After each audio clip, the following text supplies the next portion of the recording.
Hello, this is Dr. Paul Cottrell, and I'm going to be going over the debate that took place last night. I'm recording this on 9/11/2024. There was a debate last night between Donald Trump and Kamala Harris. I am not going to go over the actual, in this video, I'm not going to go over play by play of the debate. I want to cursory view the other news networks and their take on it. And then I will do another deep dive in a different video. I did a video earlier today about the market and what I think is happening on the S&P 500 and how it will respond to the Federal Reserve announcement where they're going to reduce interest rates this year.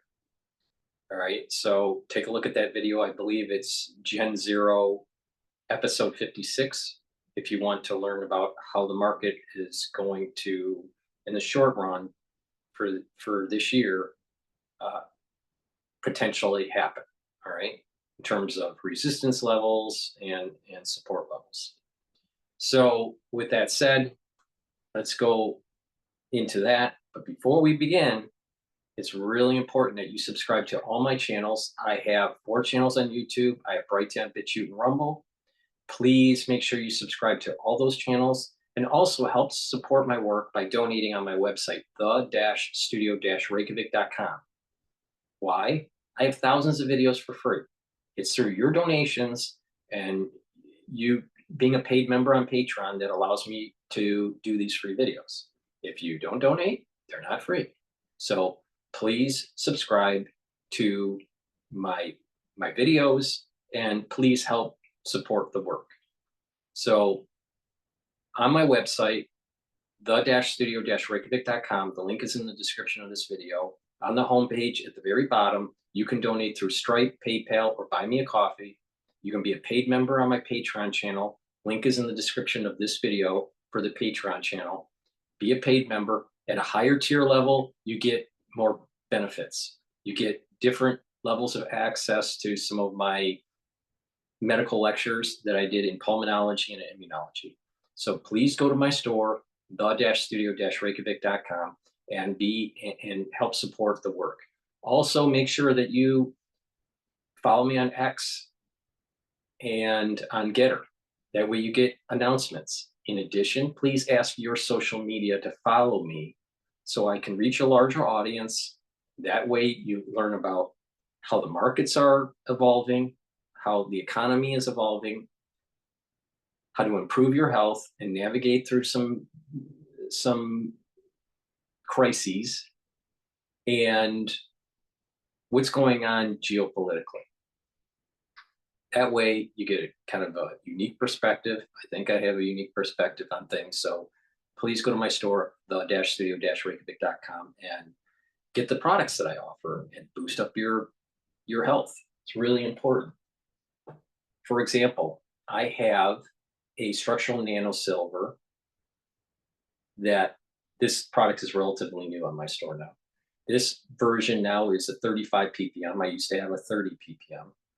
So this advanced alkaline structured silver is 35 ppm now. So please go to the store, the-studio-reykjavik.com, and get this product. Take a teaspoon of it a day, swish it in your mouth, gargle with it, 20 seconds or so, 30 seconds, and swallow it. What that will do is it will neutralize the pathogens, and it will also maintain a mucosal barrier. So please go to the store and get the structural nano silver that I have. In addition, get the applicator set, and that way you can put the liquid in and carry it in your bag or in your backpack instead of carrying a big bottle. It has a spritzer, a dropper, and a nasal spray. So it's a great way to carry the structural nano silver. In addition, I have the best toothpaste that you can get. It's a structural nano silver toothpaste. It doesn't have any fluoride in it. It will whiten your teeth, freshen your breath, reduce that inflammation at the gum line, neutralize pathogens, And with good oral hygiene, you're going to improve your cardiovascular health and your valvular health. A lot of people don't realize that if you have bad oral hygiene, you're increasing the chances of cardiovascular problems. So please go to my store, the-studio-reykjavik.com. I offer the best toothpaste that you can buy. So help support my work instead of Alex Jones. So please go to my store, the-studio-reykjavik.com, and get the structural nail silver. So lastly, I have the structural nano silver gel. This gel will help to neutralize pathogens. You put it on your hands, around your mouth, around your nose, around your ears, around your eyes, lightly coat your nostrils. Stays active for about 5 hours or so. You can also use it as a skincare, where you apply it on your skin, and you'll notice that on a regular basis, your skin is clearer and it's tighter. It's a great way to improve your skin. So please go to my store, the-studio-reykjavik.com, and get this structural nano silver gel. In addition, not only does it neutralize the pathogen, but it's creating a barrier on your skin. This is going to be important, especially when we go into the cold season. So you should get a couple tubes of this for your household because you're going to need it. Go to my store, the-studio-reykjavik.com. All right, so let's begin with Fox on their take with Trump. All right. Now, before I do this, I want to say that I watched the whole thing live yesterday, the whole debate. Hold on, let me just make sure that the speakers are good. Yeah, and I know. All right, I watched the whole debate yesterday. All right, live. I personally believe that Trump underperformed and Harris performed better than expected. But I do think that she rambled a little bit. And I felt that Trump was near the end was getting irritated. All right. In terms of policy, I am more aligned with the policy of Trump than the policy of Harris. I believe Harris represents socialism, tiptoeing into communism. And I feel that that type of policy is going to weaken this country militarily and weaken this country economically. Her tax policies, I don't agree with. So I'm more aligned with Trump. So there's an inherent bias, all right? But I do feel that Trump did not perform as well as he should have, and that Harris performed better than expected. So I think that's important to mention here. So we'll see. We'll see how this all evolves. It's going to be a close race, and I feel as though Pennsylvania is still in play. It's going to be close, and Michigan is going to be close, and it's in play. And those two states need to go to Trump. So Michigan and Pennsylvania needs to hold the line if they want to have a Republican president. In addition, I am very worried that if Harris gets into office, that the Republicans aren't controlling the Senate and the House of Representatives. I think that's very important because we need that counterbalance. If she is president, we need a strong Republican counterbalance in Congress. So it kind of prevents her from pushing these socialistic policies. I'll go into a little bit more detail as certain questions were asked, what my answer would have been. But I do feel that at times Trump failed in answering the way he should have answered. And at times, Harris performed better, but she did ramble in certain areas. Now, my observation post-debate has been that the news media, if they are liberal bias, Trump did. It was devastating. That's how CNN says it. While some more conservative commentators were spinning it in a positive light for Trump. So with that said, let's take a look at how Fox spins this. This was published 2 hours ago. If trying something new opened up a whole new world of possibilities, would you embrace it? A small change. Squaring off on the debate stage last night, meeting face-to-face for the very first time. It was a heated debate, less than 2 months until Election Day. Joining us right now on the phone to react after that very busy night, the 45th President of the United States, the GOP presidential nominee, Donald Trump. Mr. President, how do you feel about the night? 105 minutes long. You've done this before. I think your 8th one. What is your review of your performance? Well, I looked at the poll numbers. I listened to Harold Ford. I don't know what he was watching because I think he wasn't watching the debate that I was in yesterday. I think we did great. It was 3-1. It was a rigged deal, as I assumed it would be, because when you looked at the fact that they were correcting everything and not correcting with her.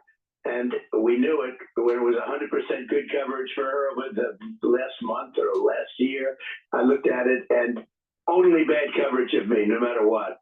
The press is so dishonest in this country, it's amazing. Now, I didn't mind because, frankly, I was pretty sure that's what they would do. CNN was much more honorable.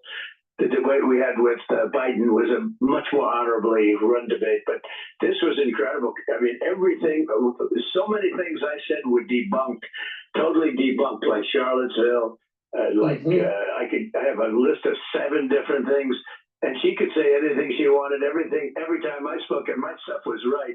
They'd correct you. I thought it was terrible from the standpoint of ABC. They're the most dishonest, in my opinion, the most dishonest news organization. And that's saying a lot because they're all essentially really dishonest. But I thought I did a great job. It was 3-1, and I thought I did a great job. Now, we sent you the polls, but every single poll last night had me winning like 90-10. We had C-SPAN.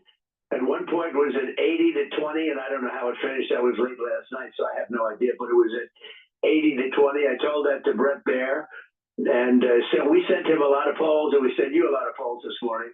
And every single poll had us winning by a lot, despite the fact that it was an unfair debate, obviously. And it was a 3-1, and that's okay. I've had worse odds. I don't know. I don't know about the polls because I haven't seen them.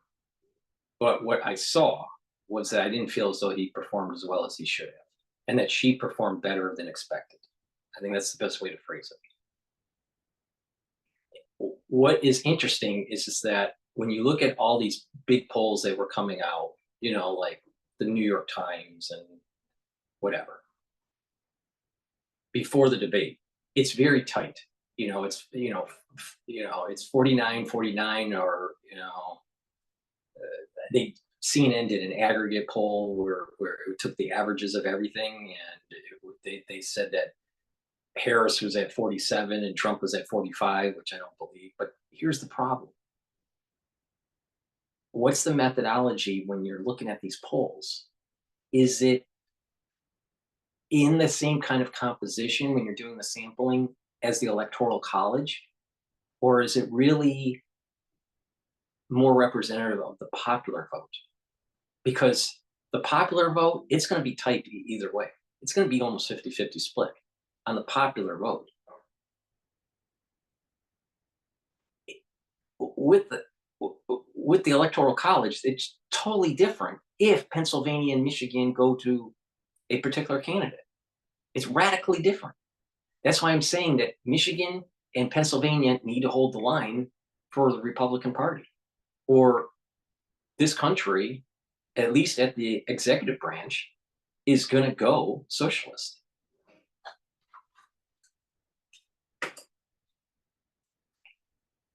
Had it before, but never so obvious. A lot of people are very angry about it. You have corrupt news organizations. You have a lot of bad people. It's amazing in that business. In your business. Yeah, Mr. President, we kind of expected it because when you look at Media Research Center, they said 100% of the stories covered on ABC about Kamala, 100% of the time was positive. 93% of the time when they covered you, it was negative. So it was infuriating to watch them fact check you and not her when she brought up IVF, when she brought up Project 2025 several times, and when she brought up Charlottesville. Here are some of the lies that she said about you. Listen. A detailed and dangerous plan called Project 2025 that the former president intends on implementing if couples who pray and dream of having a family are being denied IVF treatments. If Donald Trump were to be reelected, he will sign a national abortion ban. And what did the president then at the time say? There were 5 people on each side. On that day, 100.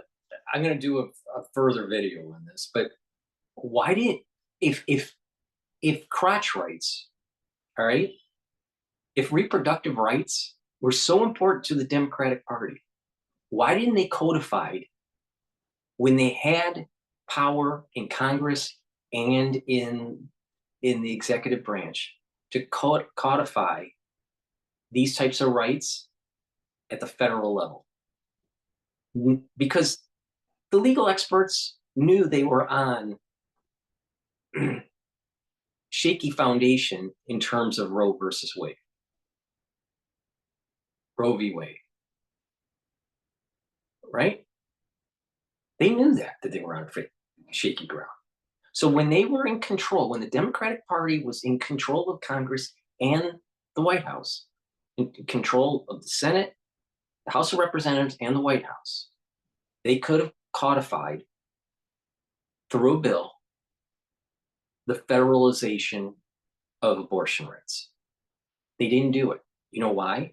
Because there's 2 things that the Democratic Party wants. They want to make sure that blacks vote in a block, and they want to make sure that women vote in a block. And the way you do it is in terms of the crotch rights, the way you do it is to just keep pushing the can down the road in terms of trying to solve the problem. And that way you can always demonize the Republican Party, saying that they're against women's rights and that women will be voting as a bloc.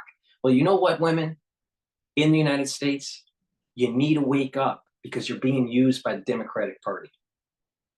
Proof positive, they could have codified this for over a 50-year period. They've had a chance. Over a 50-year period, they had a chance to codify it at the federal level. Because the legal experts knew that Roe v. Wade was on shaky ground. But almost every single election, they stirred it up so you can go to the election box. Because the Democratic Party doesn't want you to think. They want you to be a one-issue voter. Now, in terms of the black vote, they want you to think in a, on the plantation too, the urban plantation. You vote in a block, thinking, because your situation is socioeconomically deprived, thinking that only the Democratic Party is going to save your social economic situation. The reality of the situation is that these urban centers are run by Democrats, and your urban center is getting worse and worse, one election cycle after another. So get off the plantation. Stop voting as a bloc and vote where policies will actually give you the opportunities to build businesses, to get more educated, and to be a more productive citizen, and your family will be more vibrant. It's the pursuit of liberty and happiness and justice in the United States. And how you do that is taking responsibility and trying to build skills that will make you more productive. The Democratic Party wants the black to vote in a block. and they want you to be in the doldrums economically, so you vote for their social policies.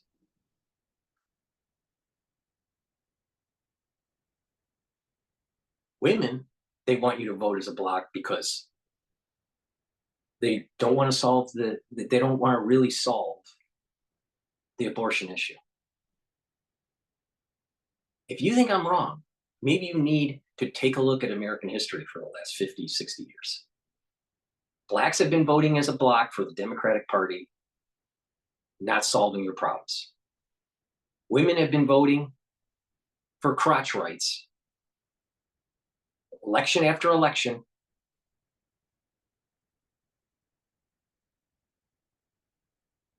because the Democratic Party doesn't want to solve your problem.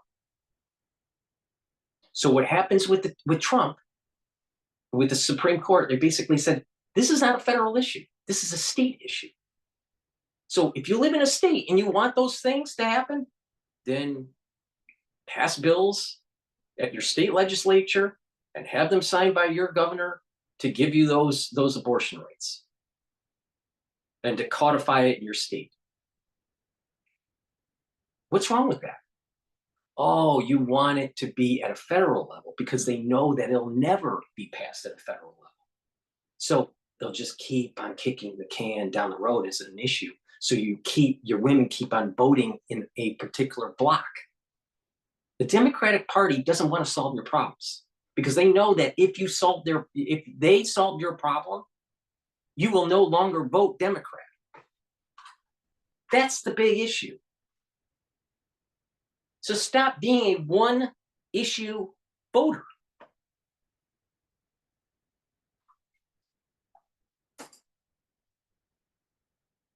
$140 law enforcement officers were injured, and some died. Donald Trump, the candidate, has said in this election there will be a bloodbath if this and the outcome of this election is not to his liking. And the bloodbath you were talking about, I was just about to say that. The bloodbath that he was talking about was an economic term about how bad things would be.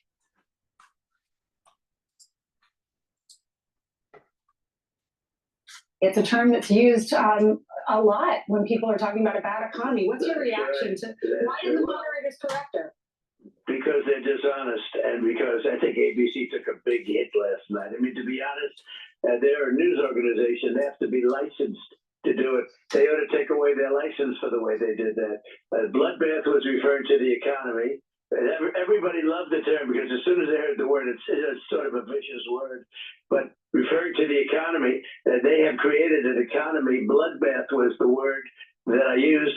And it was fine in that context. And they were trying to make it sound like there was a riot or something. And it was a bloodbath. IVF, I was a leader on IVF. The IVF, which is fertilization, I was a total leader on that. When I first heard about it, like right from the beginning, I was one of the leaders on it. And the Republican Party has been a leader on it. She tried to say it was just the opposite. The whole thing with abortion, what he said, I mean, it was incredible. I think he corrected me 6 times, and each time I was right. I believe each time I was right, didn't correct her at all, and she was saying these things. She was using like Charlottesville.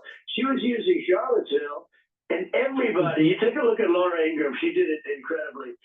She had it totally debunked. She said that, in fact, it makes it angry. She gets angry when people hear about Charlottesville when they use that, because what they did is they stopped and they didn't put the following sentence in. And when they put the last sentence in, when it was all put together, what I said was absolutely perfect. And ABC knew that. Everybody knew that, frankly. I think they lost a lot of credibility. But regardless, look, the polls are saying that I won that by 80, 20, 90, we have one here, 92 to 7. And I sort of believe that's right. I thought, look, I've been told I'm a good debater. I think it was one of my better debates, maybe my best debate, I think. I don't know. That's why I'm disappointed in this guy, Harold Ford. I don't know if he's still there, but I don't know what he was watching, because he was just as dishonest as ABC, in my opinion. Mr. President, I interrupted a moment ago. They just on the face of the Pentagon, every year for the last 23 years, we have gone down to the Pentagon at 6:46. That's sunrise down in the Washington, D.C. area, when they unfurl that flag to commemorate American Airlines Flight 77 that crashed into the Pentagon. It killed all 64 on board, 125 people at the Pentagon, 184 people lost their lives 23 years ago today. And I know you are going to take part in some of the commemorations as well here in New York City and in Pennsylvania. That's right. I'll be doing that. At Harbor Freight, we're committed to keeping our quality high and our prices low. We've managed to cut out the middleman. Our expert engineers work direct. That's right. I'll be doing that in a little while. In fact, right after this call, I leave. I'm going down to the World Trade Center site, and I'll be down there for much of it. JD's going with me, and we had a great talk about it yesterday. And that's why it is so important that you bring in a person into the White House that disrupts the national security state, because the national security state caused this issue. The national security state was part of 9/11, all right? And they built out, they got a lot more powerful through the Patriot Act and all this stuff. And now we have a ballooning bureaucracy and a national security state that isn't beholden to the people, that feels that they can do whatever they want. We need a president that goes in and truncates that truncates the national security state, because the national security state is starting to be weaponized against the citizens and against political opponents. And you have the demonization of Trump and the lawfare that's going on. What about the demonization on the lawfare going on against talk show pundits to try to prevent them from speaking, or shadow banning them, preventing them to have reach, investigating them, saying that they're part of some sort of cabal with some sort of entity, some foreign entity, either in China or from Russia or whatever. That's happening. There's the weaponization of the national security state on the citizens. That's a big problem. We need a president that pushes back. Now, is Trump that person? I don't know. But Harris definitely is not.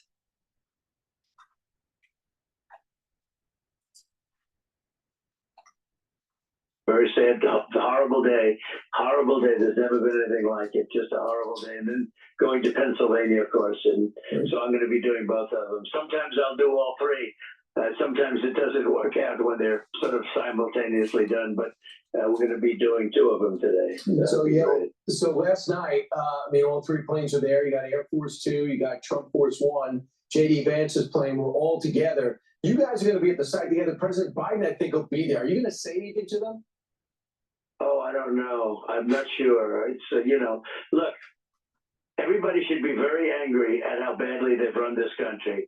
Millions of people are floating into our country. Many of them should not be here.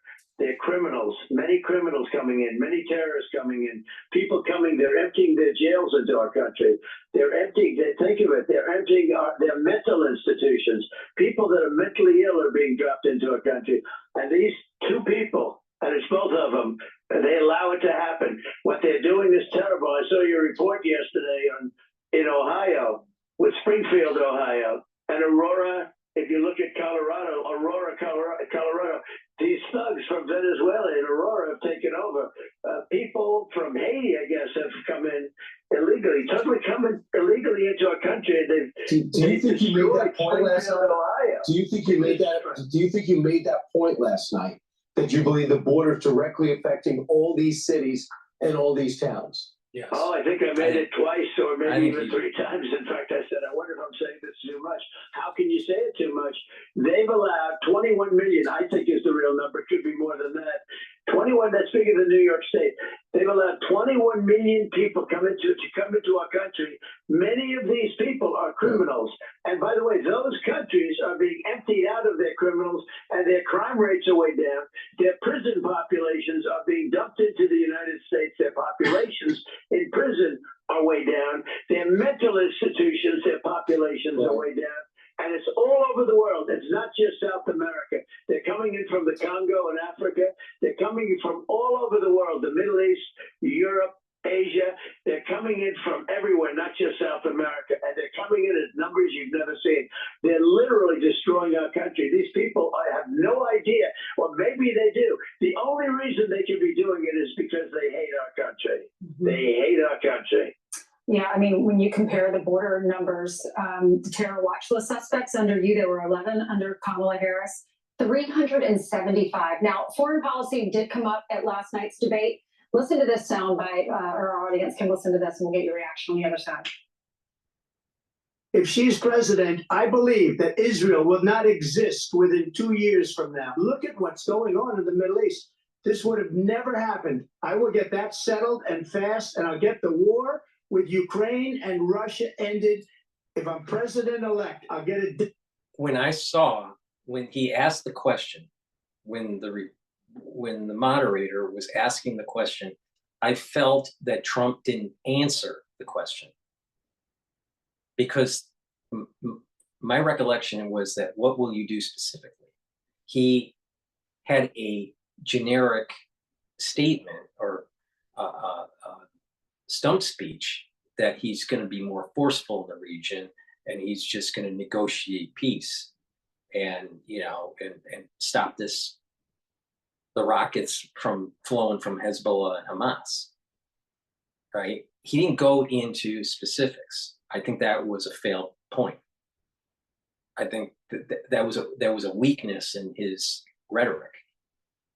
But I think that his policy in terms of international affairs would be much stronger. He's a much stronger person, much stronger leader.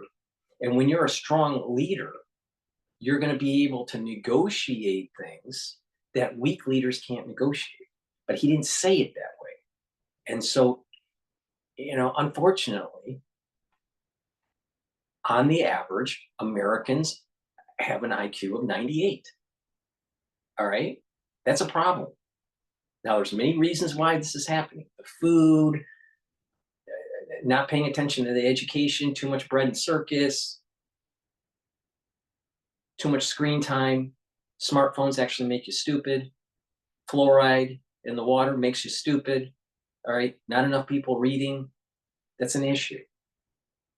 So I'm not sure that the American public, on the average, is understanding the nuances that are really important. Because by understanding the nuances, you'll see on how our civil liberties and our economy as a capitalist nation will erode through socialism. And we need an educated electorate. Really important.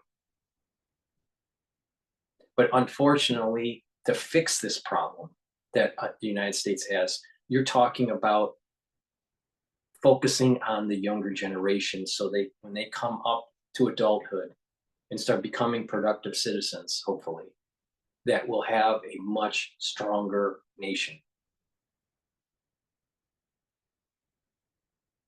The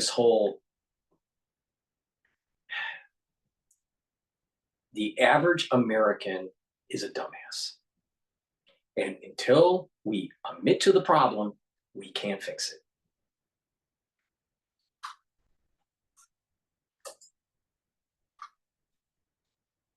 Before even becoming president. Well, I will tell you, I agreed with President Biden's decision to pull out of Afghanistan. Donald Trump, when he was president, negotiated one of the weakest deals you can imagine. He calls himself a deal maker. Even his national security advisor said it was a weak, terrible deal. It was a very good agreement. The reason it was good. No, here's the problem. Here's the problem. You have to dive into the details. Got to dive into the details. There was a list of things that had to happen before the pullout. and it had to be in sequence.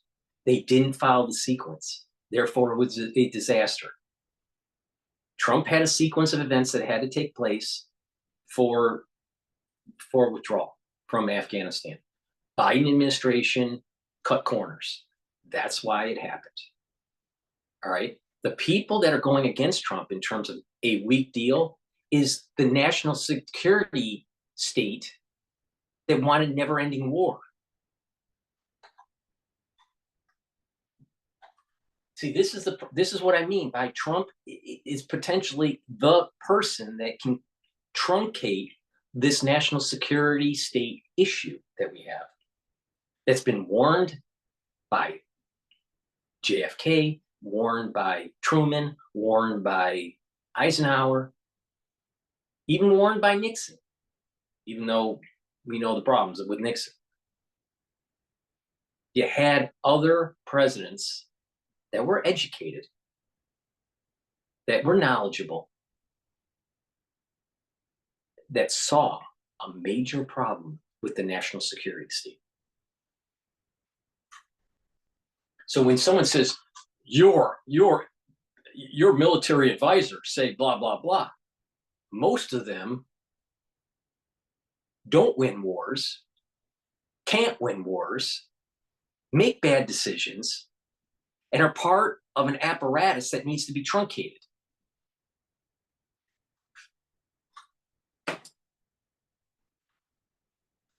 We were getting out. We would have been out faster than that, but we wouldn't have lost the soldiers. We wouldn't have left many Americans behind. They blew it. You said when you were at the town hall with Sean Hannity, you said a lot of people, you might not like me, but you're safer under me. You have more money in your bank accounts under me. So why do you think our country would be safer under you, Mr. President? Because I deal with foreign policy. I'll give you an example. Afghanistan, we had a great agreement, but it was agreement subject to them doing a lot of different things. They didn't do those things. And when they didn't do them, we terminated the agreement. These clowns had no idea what to do. They had Milley, who's incompetent. They had Biden, who's incompetent. All of the people are incompetent. Nobody ever gets fired. They don't fire anybody. They let them just stay on, retire, no problem. Milley should have been fired and reprimanded like you've never seen. These people. Not only that, you see, not only that, you look at Milley, and all those medals on his chest, and you compare a picture of Eisenhower, who actually got things done, all right, like win World War II.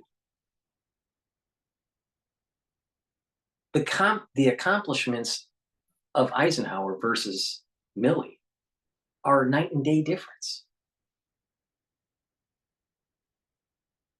So it's just a lot of participation medals now with these generals. So I'm not a big fan of Milley, and Milley wasn't a big fan of Trump. And the national security state, and part of that national security state is the military, was trying to circumvent our president of the United States, our 45th president of the United States. That's what was going on. Now, if you don't believe me, start paying it. Listen to some of the books, even if they're anti-Trump books. Listen to what John Bolton's saying. He's not a fan of Trump, all right? But if you listen to the nuance, you will understand how the national security state was trying to circumvent Trump.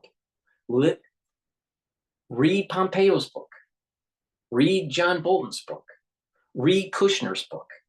I've done that. I've done that actually just recently, all right? And I'm telling you, when you pay attention to the nuance, you start to understand what really happened in the White House, all right? Pay attention to the nuance. And you had a national security state that tried to circumvent the president of the United States. Now, what is interesting here is that he's showing strength with these interviews with Fox. I'm willing to bet, I don't know for sure, but I'm willing to bet that Harris isn't doing the same on the liberal media. Because she can't think. She had to prep really hard. She did better than I expected. She did better than a lot of people expected. And unfortunately, I don't feel as though that Trump was hitting on all cylinders. And that's a problem. When you're razor thin in terms of margin in the polls for Michigan and Pennsylvania. He has to win. He has to win. And so you have the economy and fracking, so the energy policy and the economy are big issues in Pennsylvania. The issues in Michigan are going to be the economy, EV policy, right? Electric vehicle policy, how it's going to affect the auto industry, manufacturing jobs, and abortion rights. All right. So there's this, and they know that Harris is weak on the economy. Her whole energy policy is bullshit. So Trump should take Michigan. The problem is that they have this crotch right issue that that the Democratic Party never really wanted to solve. So now it's going to galvanize all these women that are going to be one issue voters and try to make Michigan turn blue, have Michigan vote blue. Meanwhile, probably the natural trend wants to vote red. The worst thing that a citizen can do is be a one-issue voter. No matter if you're a Democrat or a Republican. If you're voting only for a Republican because you want, you want to curtail abortion availability, and that's the only thing you care about, you're doing a disservice because you're not paying attention to the other really important things like national security and the economy. Same thing on the other side. If you're only voting to have more abortions in your state, you're not paying attention to the long game, and that's the economy and national security. Don't be a one-issue voter. It causes huge issues. So in the United States, then you have this big evangelical constituency that's one issue only voter, and then you have another constituency that's typically young females, all right, that are pushing crotch rights. They never want to solve the problem, because every election, that's how they're going to be able to get young voters in. And that's how they're going to galvanize half of the nation, that's women, by just constantly saying that this is an issue on the ballot. Why has it been an issue on the ballot for 52 years? If the Democratic Party can't solve an issue for 52 years, maybe they don't have a solution.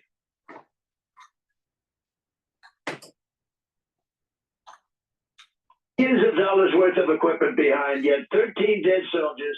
They shouldn't have used that airport. They should have used Bagram, which, by the way, they gave up, and they shouldn't have given it up because that's only 1 hour away from China, where they make their nuclear weapons. No, they took a good agreement, right, but the agreement was subject to the. So this is the problem with the Biden administration. All right, they knew that Ukraine was going to be problematic, and they had to get out of Afghanistan and focus their energies in Ukraine. So that was part of the reason why they were rushing through. Also, there was activity that was going on by the Taliban. All right. Plus, he had to placate to his base that wanted to be out of Afghanistan. That's another issue. But it's also that pullout strengthened the position for China. And I've been saying this for years, that China is going to be a major military threat to the United States.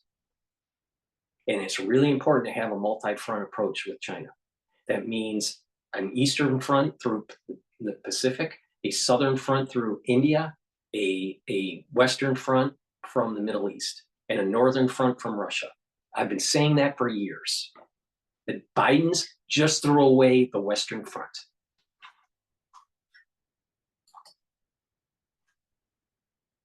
Taliban doing things. And remember this, and ending that. I went 18 months without one soldier killed. I spoke to the head of the Taliban, Abdul, and I said, I had a nice tough talk with him. Not one soldier was killed in 18 months until that catastrophe happened. It was absolutely, we were running it perfectly. But the agreement didn't mean anything because they had to, in other words, It was to have the conditions agreement based. kick in. It was Yeah, conditions based. they didn't do the things. Who would take the military out first? They were incompetent. They took the military out first. You're supposed to take the military out last. And they left lots of Americans behind. And then they had the worst airlift nobody's ever seen. People falling off an airplane from 3,000 feet in the air. Many people. They are incompetent and they shouldn't be running the country. And we'll end up in World War III because of these fools. I'm Steve Ducey. I'm Brian Kilmeade. And I'm Ainsley Earhart. And click here to subscribe to the Fox. He was hitting on all cylinders during that interview by Fox. He needs to hit on all cylinders when he's in these high pressure debates. We'll go to another video, but before that, I need to go to commercial because this is PNN. Please go to my store, the-studio-reykjavik.com, and get these supplements and all the different health products that I have on my store, the-studio-reykjavik.com. Link is in the description of the video. I have 3 different versions of drops. This is made from structural nanosilver. This helps to neutralize pathogens and create those secretions and protect the mucosal barrier in your oral cavity so you reduce the chances of getting sick. You need to have a couple bags in your household because during the cold season, the moment you start feeling irritation, you need to neutralize that irritation before it gets worse. All right, so get a couple bags. I have 3 different flavors. I have it in blueberry. I also have it in cherry and in honey and lemon. All right. They're high quality, and each bag has 100 drops in it. All right. Now, I also have lozenges, which are a little bit larger. I have it in elderberry zinc lozenges and manuka honey. And in these bags, there's 21 count.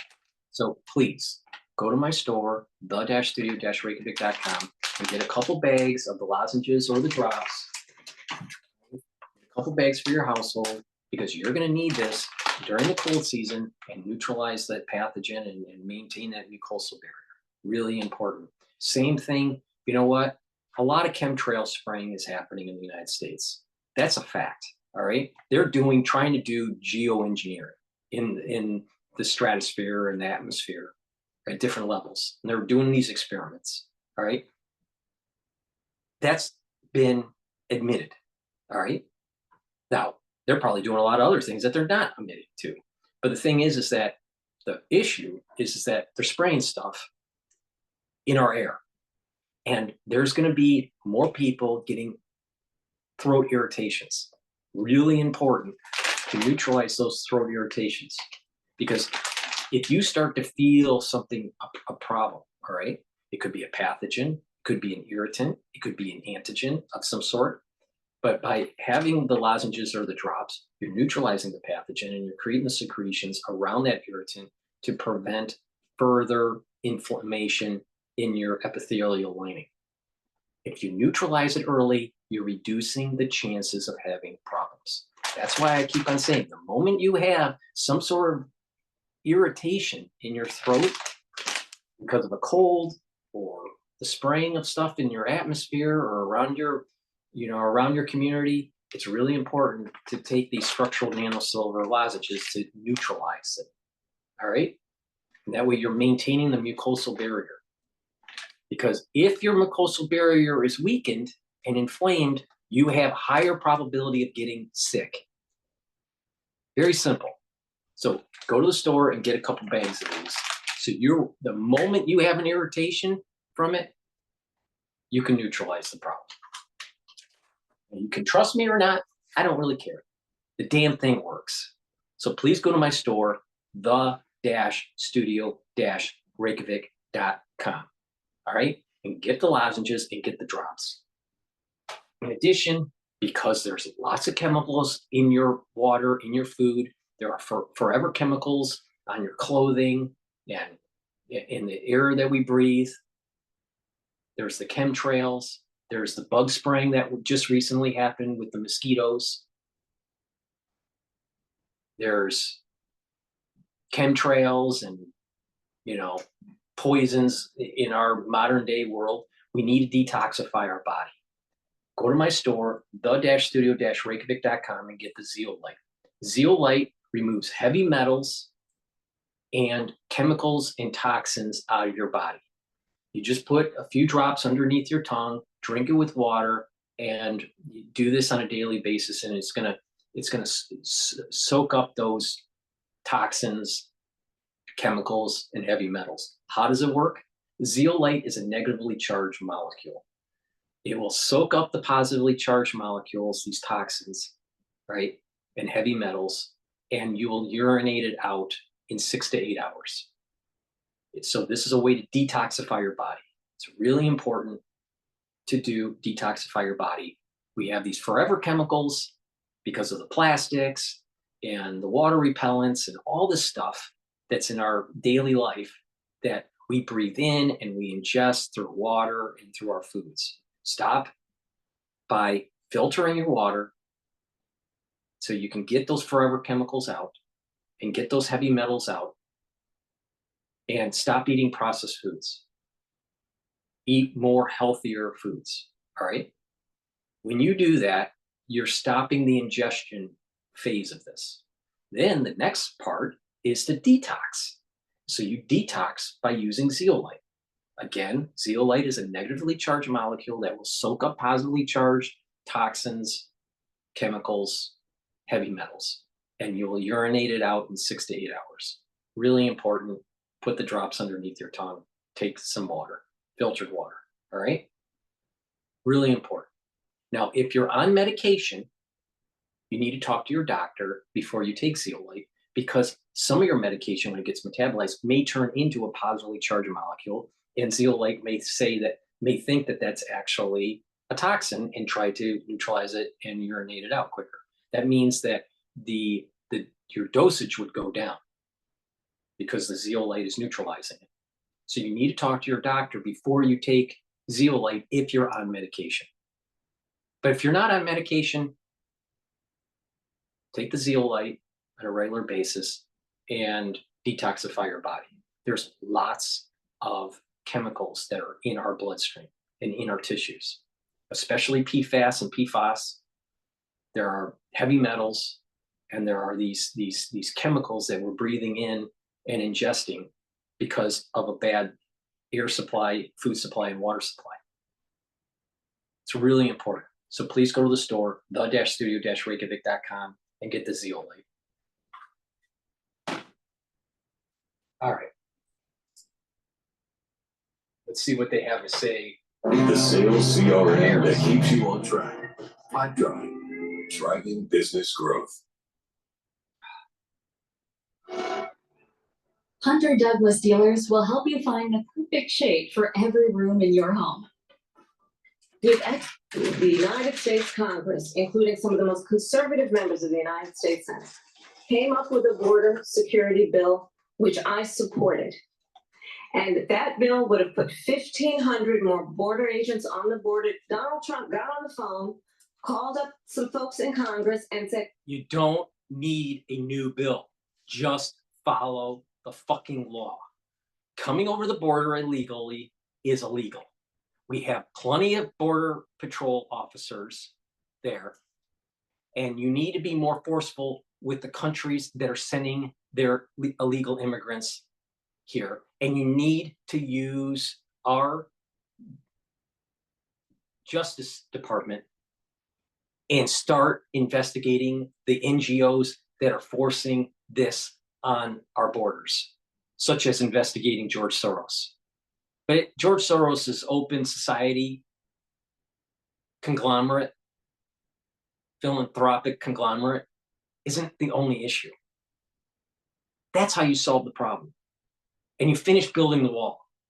And you prosecute the people that are coming over the border, and you go after the people that are here illegally now that may have been here for years. That's how you solve the problem. Now they're going to say, well, they've established their life and they have kids and all this. If they come over with their kids, the kids are illegal. Therefore, they need to be all sent back. So they broke the law. They need to be sent back. If they had an anchor baby here, then you got to give them some choices. You can either pick up your anchor baby and go back to your home country. It's your choice. You can leave and leave the anchor baby here and it goes into foster care, or some sort of naturalization of the whole family to become legal immigrants, but be taxed at a higher rate for X amount of years to be punished for doing something illegal. We should not be rewarding illegal immigrants amnesty because they broke the law. They are trying to get freebies, free social programs, and they're taking away from other resources that are for citizens of this United States. For example, we are not treating our veterans correctly. We are not treating the people that have physical disabilities correctly, that need help financially. We need to pay attention more for our veterans, and we need to pay attention to individuals that have physical problems. But instead, those resources are being diverted and going to illegal immigrants. Is that right? Is that right? Think about that. Someone that, let's say, enlisted right after 9/11 and served in Iraq or Afghanistan. Let's say they did two tours of duty and they get hit by a mine or something and lose their leg. They're not getting the right health care that they deserve because illegal immigrants are using the limited resources that we have financially.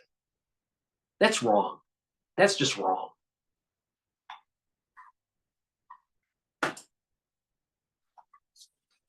The bill. I would say we would both leave this debate right now. I'd like to see her go down to Washington, D.C. during this debate because we're wasting a lot of time. Go down to, because she's been so bad, it's so ridiculous. Go down to Washington, D.C. and let her sign a bill. No, I'll roll this back. But the thing is that was a great move that he did. That's 30 seconds in, all right, of the video. Great move that he did. Because what it does is it shows in a Trumpian way, in a very New York bombastic way, how she didn't get the job done. You don't need legislation. You just need to follow the fucking law.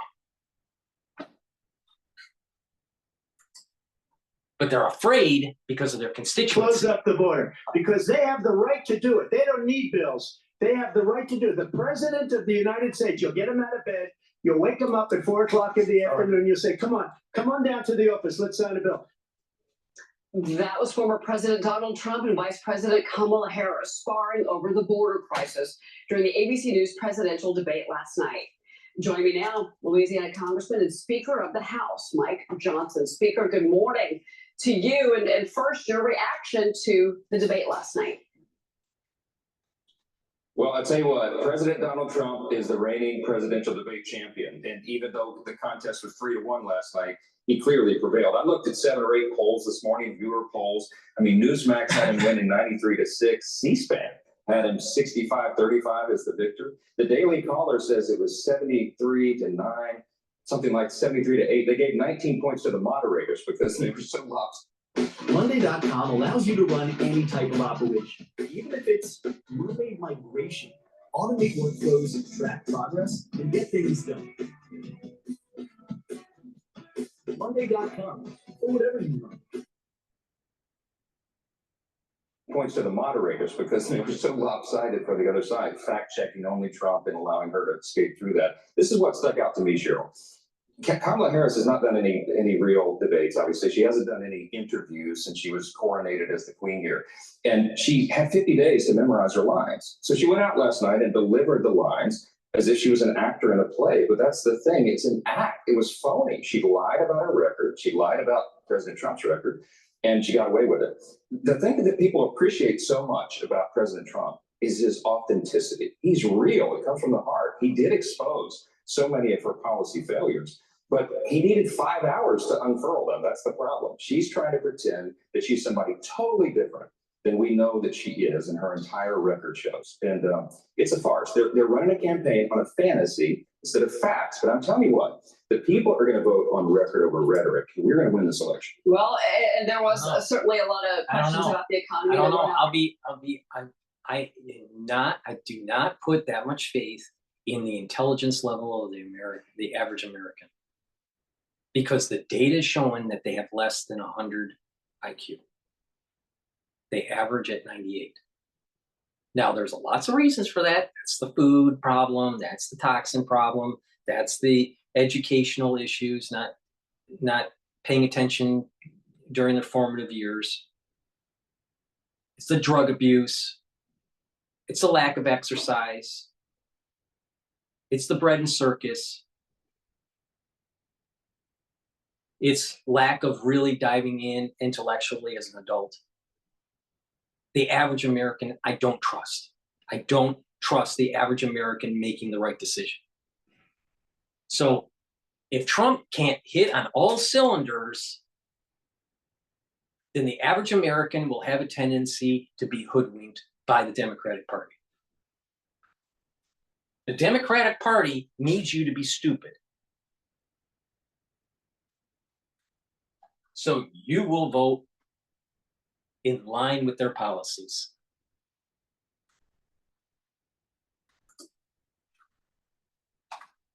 Last night, but the border was front and center, and that is something that you are focused on. Let's get to the business of the day, Speaker. The House is set to hold a final vote today on your plan to tie the SAVE Act to a continuing resolution, fund the government for 6 more months, avoid a partial government shutdown.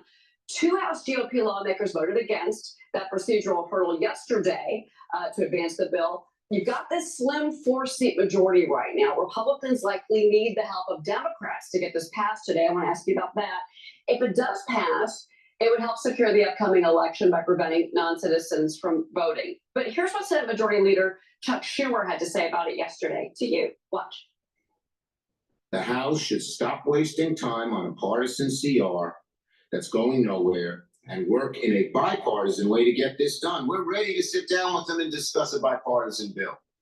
But Speaker Johnson has not reached out to Leader Jeffries, Leader Schumer, myself, or the White House. You know, Speaker, we had Congressman Austin Scott in the last hour, and he said that basically he's concerned that Republicans will lose the House if there is a government shutdown. You had President Trump writing on Truth Social that said basically if Republicans don't get absolute assurances on election security, they should in no way, shape, or form go forward with the CR. He's calling for a government shutdown. I want to get your thoughts on that, because is there long-term political consequences to you, to the party, if we were to head to a full government shutdown in an election year? Look, I don't believe it's going to come to that. President Trump and I are on the same page, as is every Republican here. We have to ensure election security.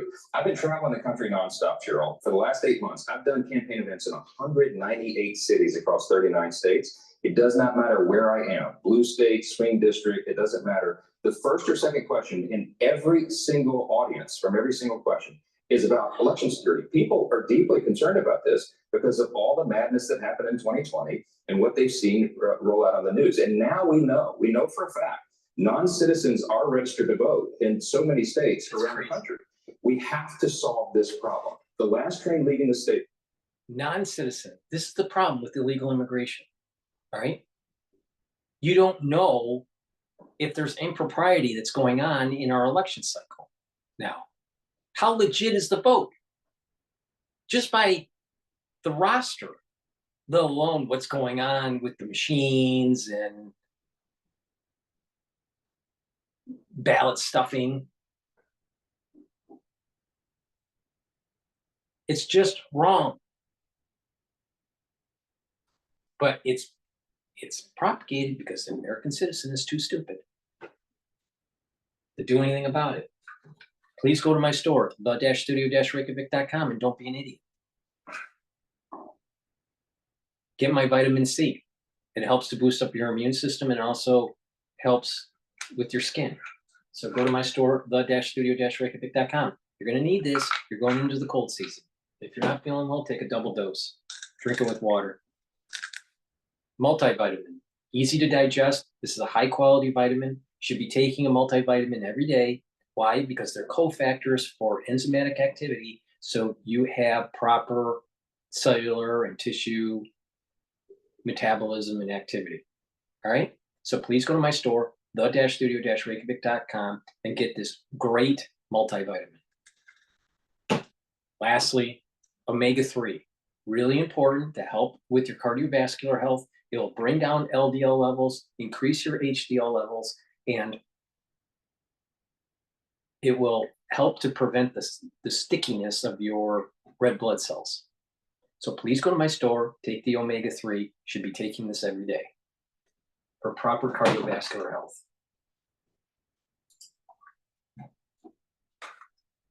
Is the CR, the continuing resolution, government funding. Why? Because Chuck Schumer in the Senate has not done a single appropriations bill. They have completely failed in their duty. So there's nothing on the table for us to negotiate. So we have to do a resolution to keep the government going. We attach the SAVE Act to it because the SAVE Act simply says that states have to have proof of citizenship from someone before they sign up to participate in the elections. This is a serious problem. We have races in Congress, in the House, that are decided by tiny margins. I have a colleague here that won her first race in 2020 by 6 votes. We have colleagues, many that have won their races by just a couple hundred votes. We have about 16 million.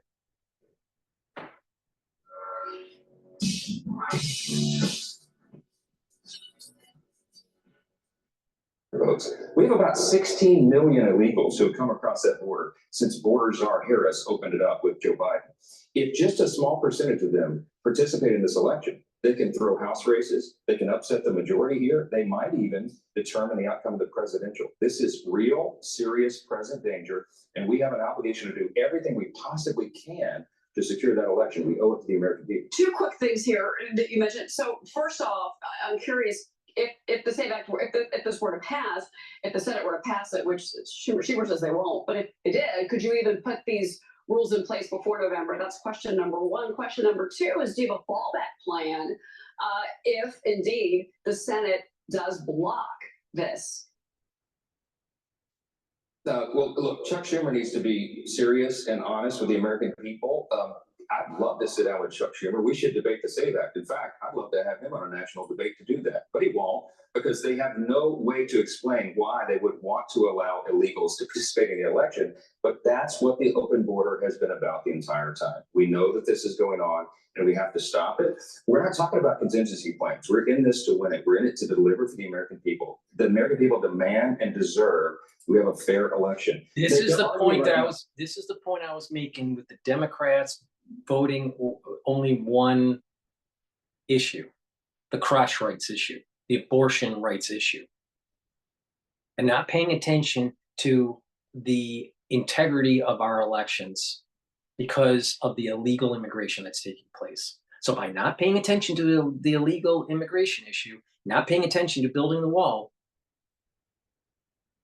and only focusing on abortion rights, we are now at the place that we're at now. We're at this nexus because of one issue voters. Now our election is totally up in the air. Is it legitimate or not? We don't even know.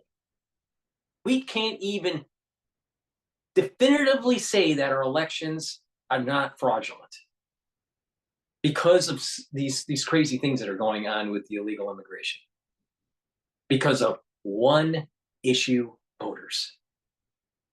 Not paying attention to the other really important things like national security and the economy and the legitimacy of our voting system.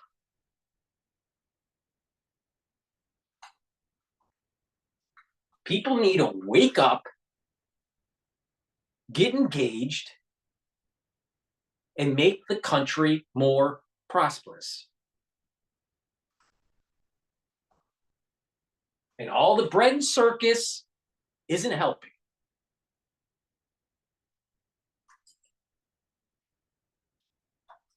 They're arguing that it's already illegal, but we have lots of things that are on the books. It's about enforcement of the law, and that's what we're trying to push here. We're going to do that today and every day until we get it done. But just real quick, so, but can any provisions in the SAVE Act be implemented before November? We're less than 2 months from the election. Yeah, one of the provisions is that every Secretary of State needs to audit their voter rolls before they have Election Day on November 5th. Some of the states are early voting. We need to do this. We passed it weeks ago. The Senate has been sitting on it. We got to force it. Okay. Before you go, Speaker Johnson, and thank you for your time. Today does mark 23 years since the September 11th, 2001 terrorist attacks. We are remembering all of those friends, colleagues, the people that we lost here in New York City, in Northern Virginia, at the Pentagon, and Shanksville, Pennsylvania. Speaker Johnson, I wanted to get your thoughts on the momentum of, the memories of today, and obviously those that we are honoring that we've lost. Always a tough day. We'll be doing a wreath laying ceremony, sorry, in the Rotunda here this morning, as we do every year. 9/11 left a big scar on our country, but it also made us more resilient. It changed the way we live. It reminded us that we do indeed live in the greatest nation in the history of the world, and the people who were brave enough to defend it deserve our great thanks and our honor every single day. We did that here in the Rotunda yesterday with the Afghanistan families, 13 service members who were lost. U.S. Vice. All right. Before we go to the next video, I'm going to do a commercial. This one is DW to get an idea of international news and how they see our whole debate process. Please go to my store, the-studio-reykjavik.com, and get the deodorants that I have.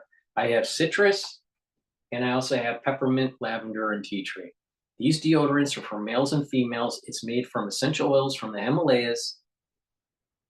It's all natural. It has no baking soda in it. It has no aluminum in it. It's all natural. It's for males and females, and it's a dual purpose product. Not only do you use it as a deodorant, but it'll help to detoxify your body. Really important. If you pay attention to what I've been saying, detoxify your body, lower the inflammation, neutralize pathogens, soak up those free radicals, take lots of antioxidants, and that way you don't disrupt your endocrine system and you have a better immune system. So please go to my store and get a couple bars of these deodorants. They're very high quality. Go to my store, the-studio-reykjavik.com. And don't be stupid. The-studio-reykjavik.com also carries digestive enzyme complex. Why do you need digestive enzyme complex? Because it has many enzymes in this that will help to break up carbohydrates, proteins, and lipids. That means that it's reducing the load on your pancreas. As we get older, we need to help our pancreas health. All right?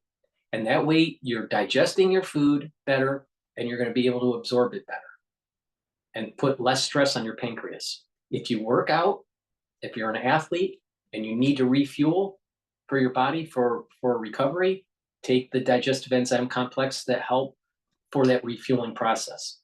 In addition, there's proteolytic and fibrinolytic enzymes in this supplement.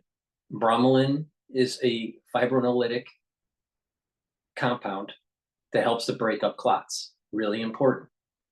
I also have proteolytic enzymes in this complex to help break up glycoproteins. That was really important in 2020. And that's why I kept on saying for 4 years, go to my store and take the digestive enzyme complex.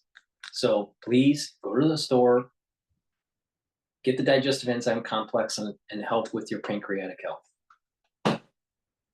Lignans, really important to boost up your immune system. It's a powder. There's a scooper in here. You take a scooper a day, you mix it with your food or with water. Take it every day. It'll help to boost up your immune system. In addition, it will also help with your hormonal health for males and females. Really important. Because our endocrine systems have been disrupted by the toxins in our everyday environment. You need to boost up your immune system. So go to my store, the-studio-reykjavik.com, and get the lignans to boost up your immune system. In addition, because of the crisis that we went through in 2020, all right, and all of the crazy stuff that was going on with inoculations, your immune system is fucking trashed. And the only way to fix it is supplementation, detoxifying your body, and time. You need time for your immune system to heal. You need to take proper supplementation to boost up that immune system and reduce that endocrine disruption. And you need to detoxify your body. I've told you how to do it. Just go to my store and get the supplements to do it. Want to boost up your immune system and help with your endocrine system? Get the lignans. the-studio-reykjavik.com. Not only do I tell you that there are problems in this world, I also give you solutions that are very high quality solutions, that are comprehensive. I'm pretty sure I'm the only one that does that.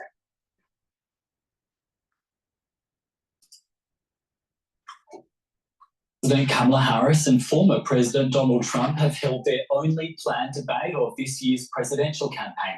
US network ABC hosted the first personal encounter of the two contestants in Philadelphia, which is in the highly competitive swing state of Pennsylvania.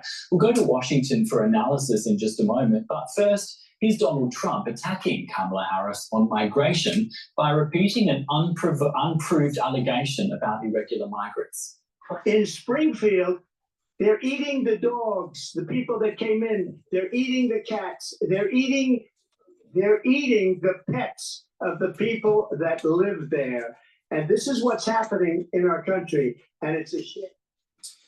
Donald Trump was asked also if he had any regrets over his role in the Capitol.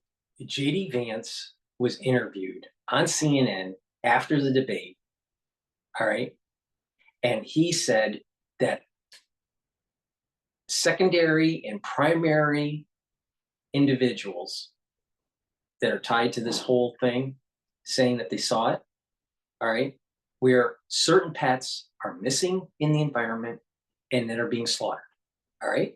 So what J.D. Vance did was said to CNN, instead of whining about what Trump is saying and what the posts are on X and on some of these social media networks, why don't you go into the area and investigate?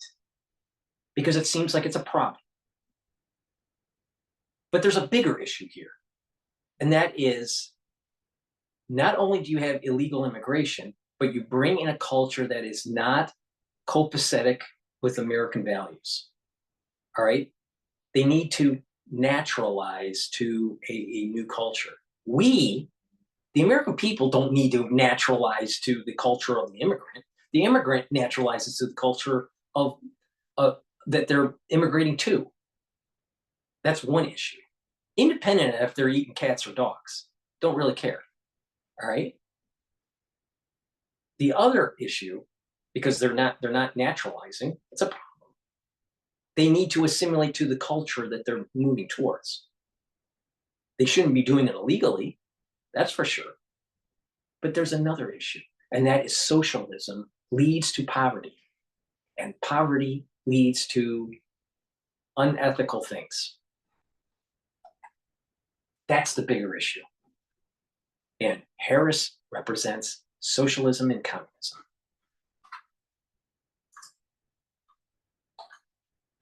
Right, on January the 6th, 2021. Trump didn't answer that question, but here's Kamala Harris, the vice president, on the threat she believes Trump is posing to American democracy. Donald Trump was fired by 81 million people. So let's be clear about that. And clearly he is having a very difficult time processing that. But we cannot... It's not for sure that there wasn't improprieties with the election process in 2020, because Dominion was never audited. The Akamai backbone network was never audited. We don't know what the code is in the machines. They do a ballot. How they test these things is they do a ballot. They type in the ballot and they get scanned, and then they get a printout before the election. All right, they're testing the machine. So let's just say you test the machine. You have two ballots. You have one that's voting Republican. You have another one that's voting Democrat, and you feed it into this system. All right, and the printout will say one ballot for Republican, one ballot for one vote for Democrat. Okay.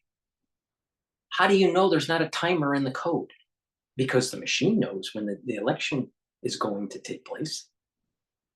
How do you know that without auditing the actual code? Problem. Then statistically, when you look at the big jump that happened right after 4 o'clock in really key counties, where the vast majority of the gains after 4 o'clock went to Biden. If you look at 50 years of data of these counties, all right, I'm willing to bet that you don't see that jump other than in 2020. Statistically, that is impossible. But because the average American citizen doesn't know statistics, the Democratic Party just pulled a fast one on you.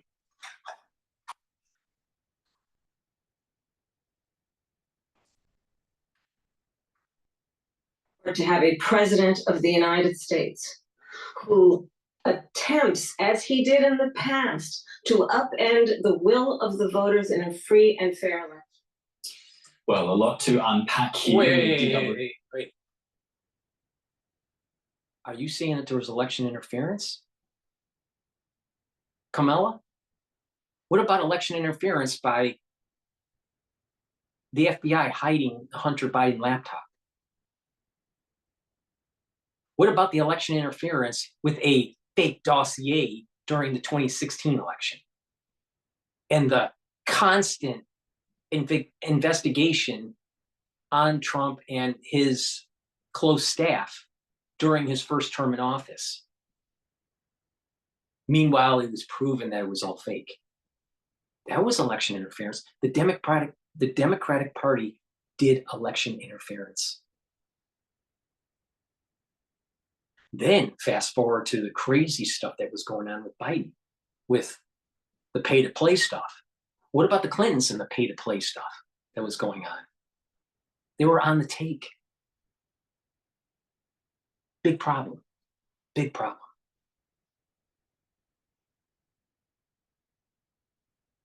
Now we have a president, President Biden, who's really the president. Why are you saluting military when you're getting on planes or when you're getting off planes? You're not the commander-in-chief. You never have been, never, ever. How? How you're not supposed to do that. You didn't serve in the military.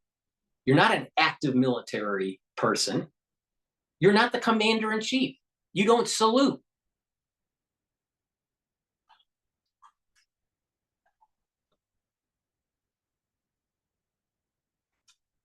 Or is she really behind the scenes actually the president of the United States? What's really going on? Want to talk about election interference? By lying about the cognitive decline, trying to hide the cognitive decline of Biden. That's election interference. It was happening during the 2020 election. And just hide him under, in the basement. You knew he had cognitive decline when you were running in 2020. Isn't that election interference too?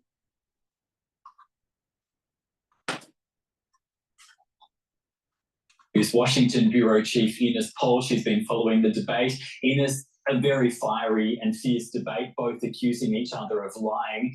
Who do you think came out on top here, Kamala Harris or Donald Trump? one probably could say in a normal world, it would be clearly Kamala Harris. She presented some ideas. She really also developed her thoughts. She has a clear understanding how an argument works. She has a clear understanding how you present yourself on a stage as someone who is able to talk with international leaders. Now, to face... DW is I think a German broadcaster. Okay. Do you really think that the Germans want Trump to be in office because he's been forcing them to start paying their way in NATO, questioning bad policy, bad energy policy on their end, also pushing back with trade with the EU? President Trump is actually telling the Europeans what our other presidents should have been doing for decades, and that is stop using the American taxpayer to be your military. Stop using the American consumer to floating Europe. So of course they're going to say negative things about Trump and positive things about how smart and how eloquent Harris is, even though she's not. But Trump he wasn't hitting on all cylinders during that debate. That's my take on it. But his policies are far better than Harris. But the dumb American, the dumb average American, will listen to that and go, oh, the Germans don't like Trump. I wonder why. While they're watching their football and stuffing their face with bread.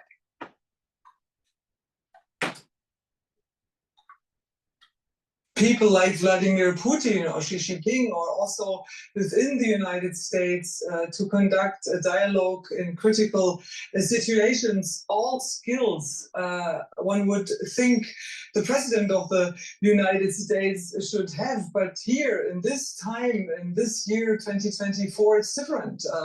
A person like Donald Trump, who is talking about Haitians eating dogs and cats, who is talking about Democrats who want to allow abortions after the woman gave birth to a baby, who is talking about millions of people killed in Ukraine. And the bigger issue when it comes to the abortion side of this, from a Republican perspective, you have the absolutists that don't want any abortion, all right? And then you have, I would say, the middle ground, where they're saying the late-term abortions are just wrong.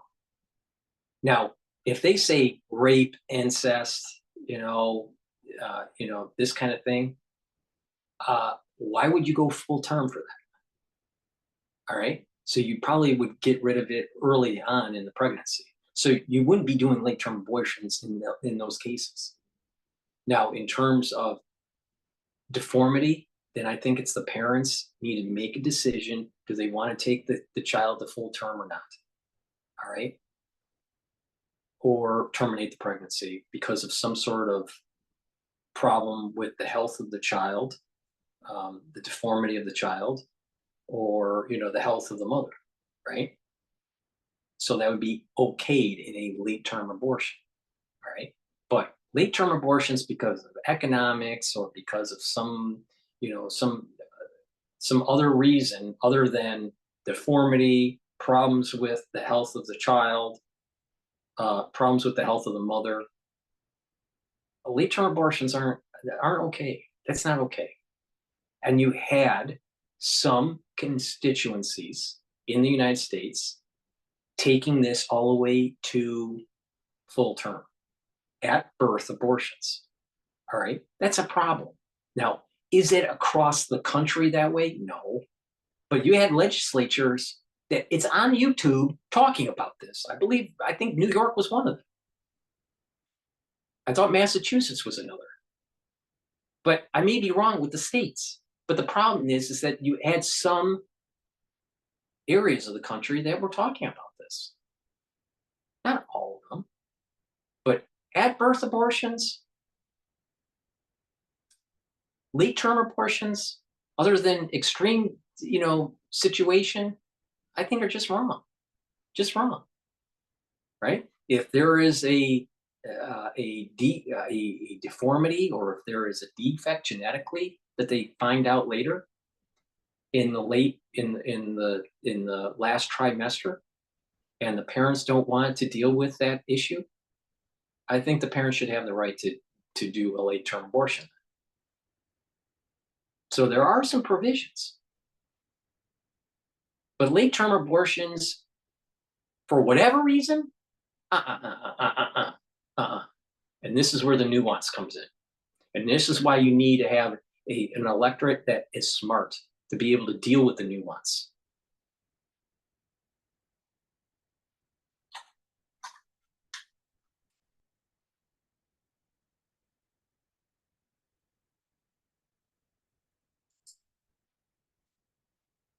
Go on and on and on, who puts out lies over and over again, still might have won this debate, at least for those who believe in him. Simply, they don't care about facts and they won't check the facts behind his lies. So this is a very unprecedented moment in history, and I think this debate and the outcome and the polls we will see will just underline that.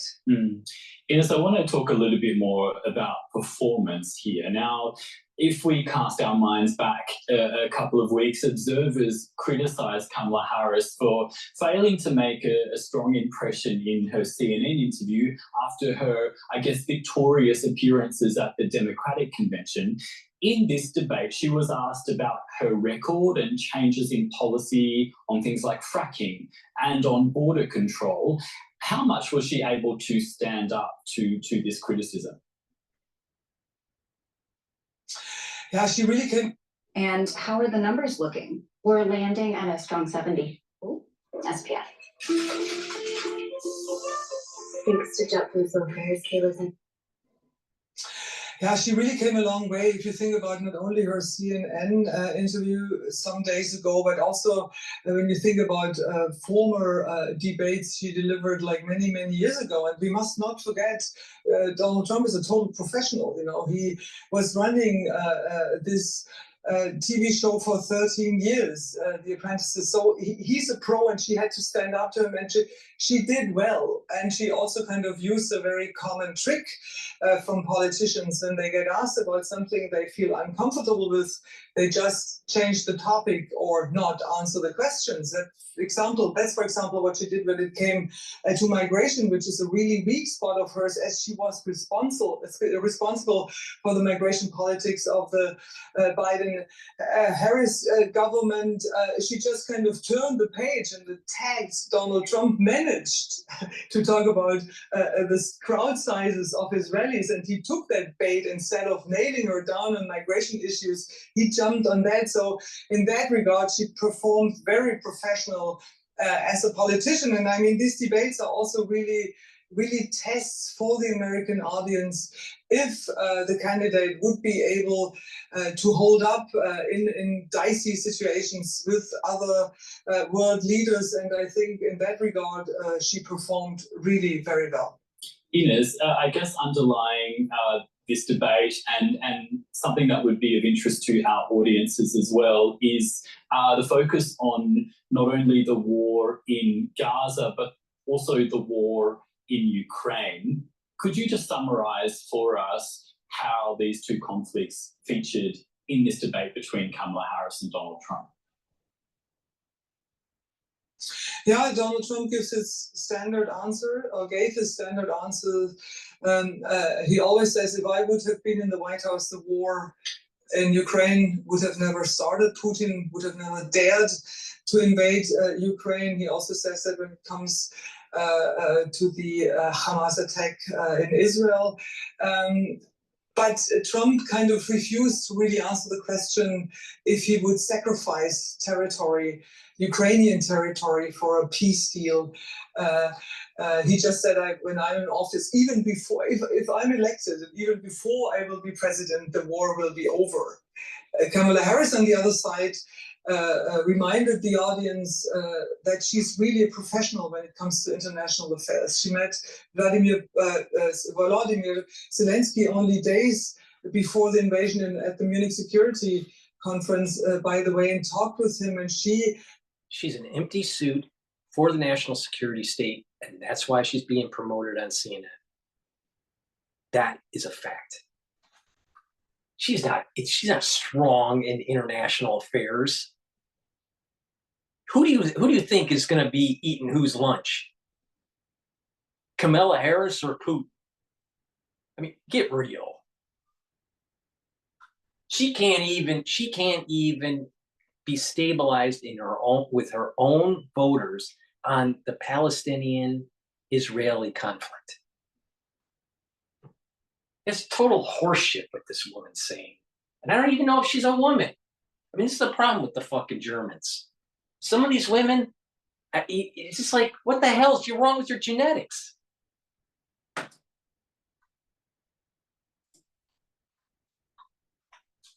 I described the importance for her to stand with NATO, described NATO as the most important military alliance for the United States, talked about how important it is in her understanding that allies from the United States know that the United States is reliable when it comes to attack from foreign countries on a NATO territory. So they really painted a very different picture here.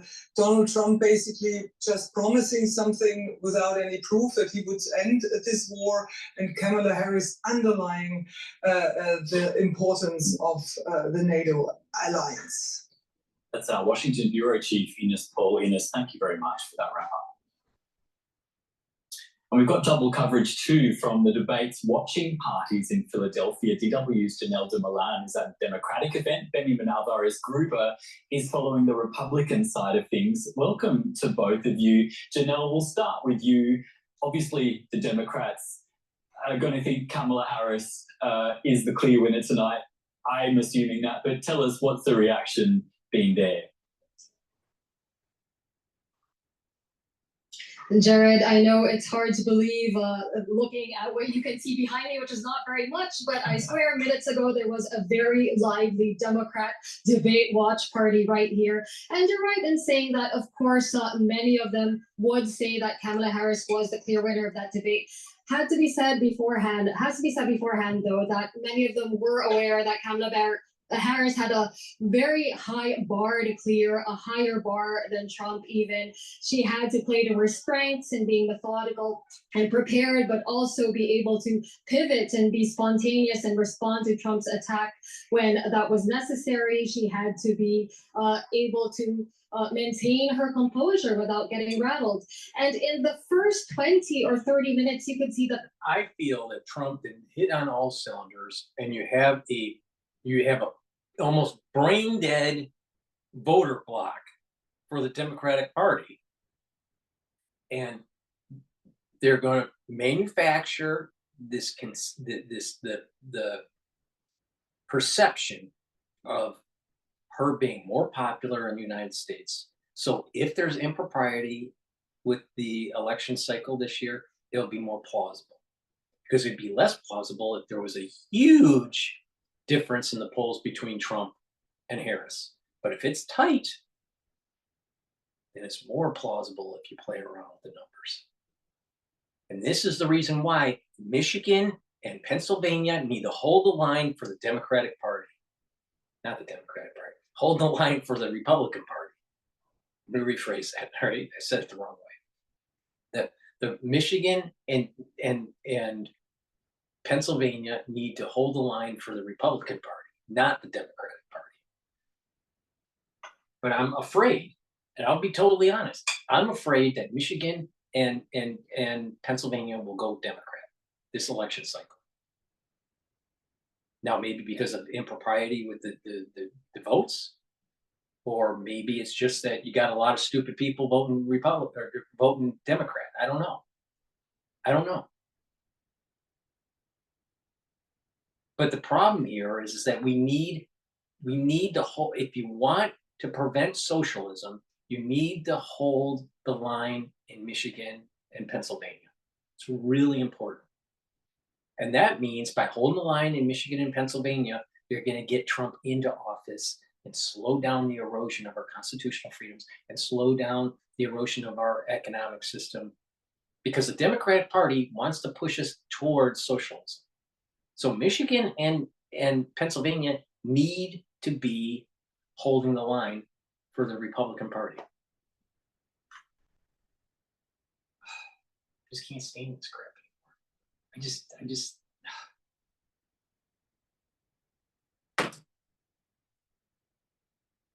It was a bit of a challenge for her. She was a bit rattled. She was a bit nervous, and you could really feel the nervousness of the audience rising along with her. They were cheering, yes, but it really did seem to be meant to encourage her from afar. But as the debate wore on and she got more comfortable, the audience also got more comfortable with her. She entered her stride. She was able to talk about things where she was on sure footing, like on abortion and on foreign policy. The audience also started to mirror her reaction to some of Donald Trump's perhaps more outlandish claims, like the one about Haitian immigrants eating cats and dogs. So there was very loud laughter here when he said that. When Kamala Harris made a point of addressing voters directly by saying, Donald Trump has no plan for you, there was very loud applause here. Now, of course, this is a very kind audience. These are you. A point of addressing voters directly by saying, Donald Trump has no plan for you. There was very loud applause here. Now, of course, Donald Trump doesn't have a plan for you. It's very simple. Because of the beautiful idea of the invisible hand. Less government, less intrusion on your life, less regulation, less taxes, makes a more vibrant economy. Makes a more vibrant society. Strengthening our military, strengthening our borders, strengthening our currency, makes us more vibrant, more sustainable. Increasing our prowess in energy production makes us more resilient.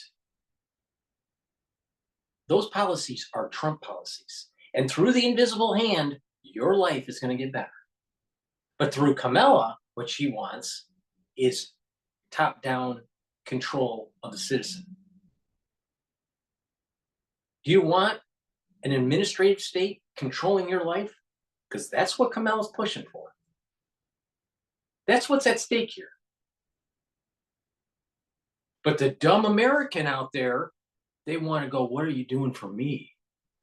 What are you specifically doing for me? No, create the conditions so you can take ownership of your life. That's the American way. Stop asking for freebies. Create the environment for prosperity and let the invisible hand work. Not everybody is going to be successful, but at least give the opportunity to everybody to try to be successful.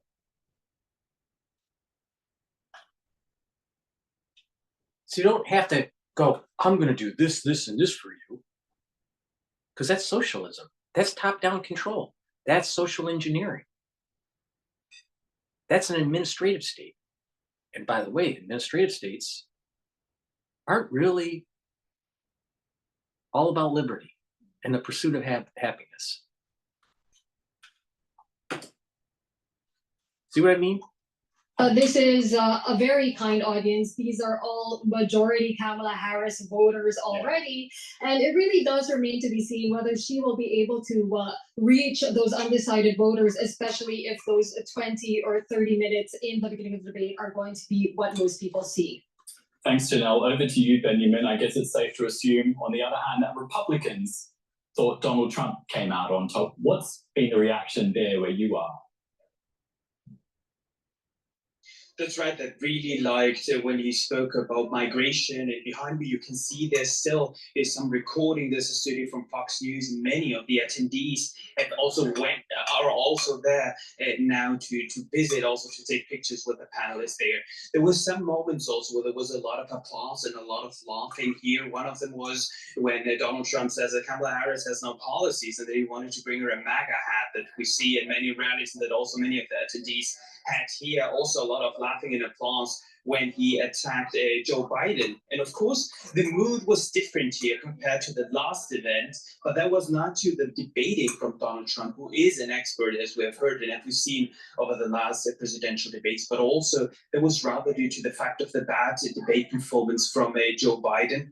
But he really knows how to give those answers very quickly, turn it around, also say, is he really your boss? He's always on the beach. So those are the moments that his supporters really like. And we spoke to some of them also during the commercial break and also at the end, saying that he really is pushing these policies forward, and also said that when it comes to Kamala Harris, and that's also what Donald Trump said in his final statements, she is the vice president of the United States. Now she has been in that position for 3.5 years, and they say if she's promising, why is she not delivering it now? That's a talking point that we've heard from Donald Trump over and over during the debate, but also to the attendees that we talked to here. Benjamin, you mentioned Donald Trump being an expert. Someone told me that this is his 7th presidential debate overall over his the 3 presidential campaigns that he's fought. Now, Janelle mentioned what Kamala Harris was trying to do to win over undecided voters. Benjamin, Trump does have a loyal base. Do you think he did anything to win over people that haven't made up their minds yet?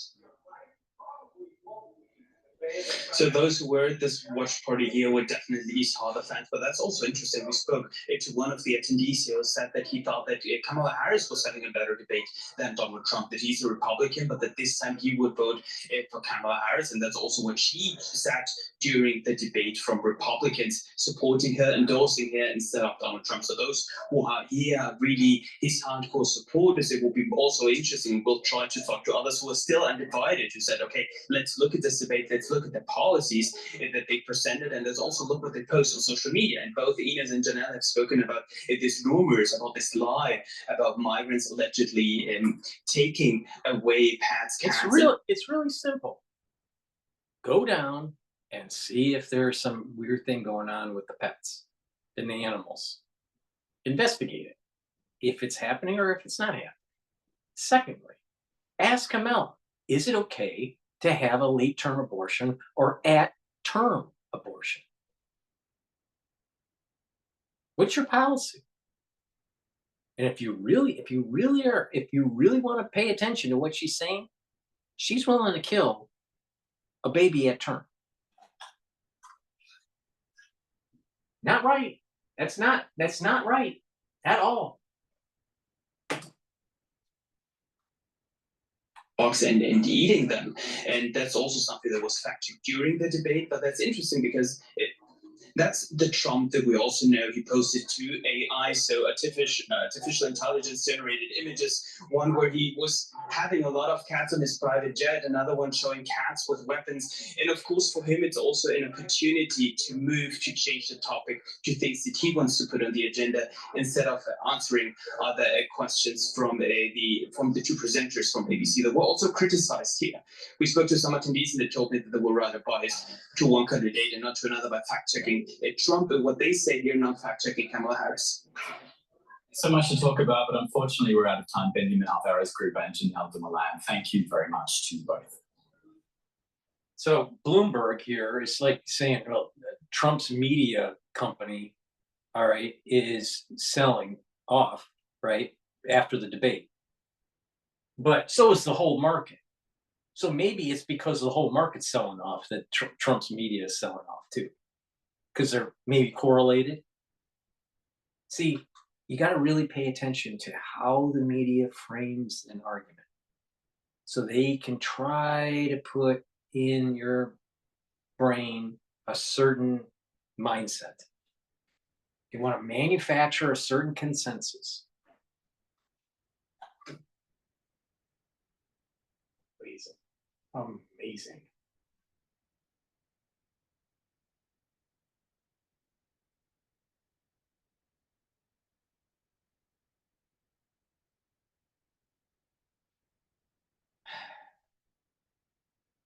Okay, this was with this is with RFK Jr. on Fox News, so that's going to be an important one to pay attention to. But before we go to that video, please go to my store, the-studio-reykjavik.com, and get turmeric. Turmeric is really important to bring down inflammation, and it's also an antioxidant. That's important because by bringing down inflammation, you're going to improve your immune system. This is very important after the 2020 crisis and what I call the aftershock. And also, it's really important in terms of just slowing down the aging process. Chronic inflammation will weaken your immune system. Chronic inflammation ages your cells, ages your tissues faster. So take turmeric, slow down the aging process, and boost up your immune system. In addition, I also have ashwagandha. Ashwagandha is synergistic with turmeric. It controls your blood glucose levels. It reduces that inflammatory response in your vascular system. Really important to slow down the aging process of your vascular system. So take these together, boost up your immune system, and help with your vascular system. Please go to my store, the-studio-reykjavik.com. I have olive leaf extract. This is a dual purpose product. It helps to boost up your immune system. Are you starting to notice a theme here? Boost up your immune system and help with your cardiovascular health. How does it do it? Olive leaf extract brings down that inflammatory response. So it helps with your immune system. In addition, it also helps to control your LDL levels, bring down the LDL levels, and increase your HDL levels. So your vascular system will improve.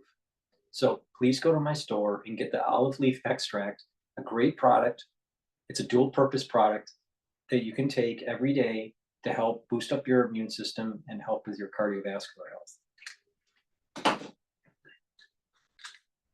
Lastly, resveratrol. It's synergistic with C60, with ubiquinol, with NAD+, with B complex, with many of the supplements that I have. Why is taking resveratrol so important? It gets rid of senescent cells. It's an antioxidant, and it is another pathway to improve mitochondrial health and slowing down the aging process in the cell. So go to my store, the-studio-reykjavik.com, and get the resveratrol. I take it every day. It's really important.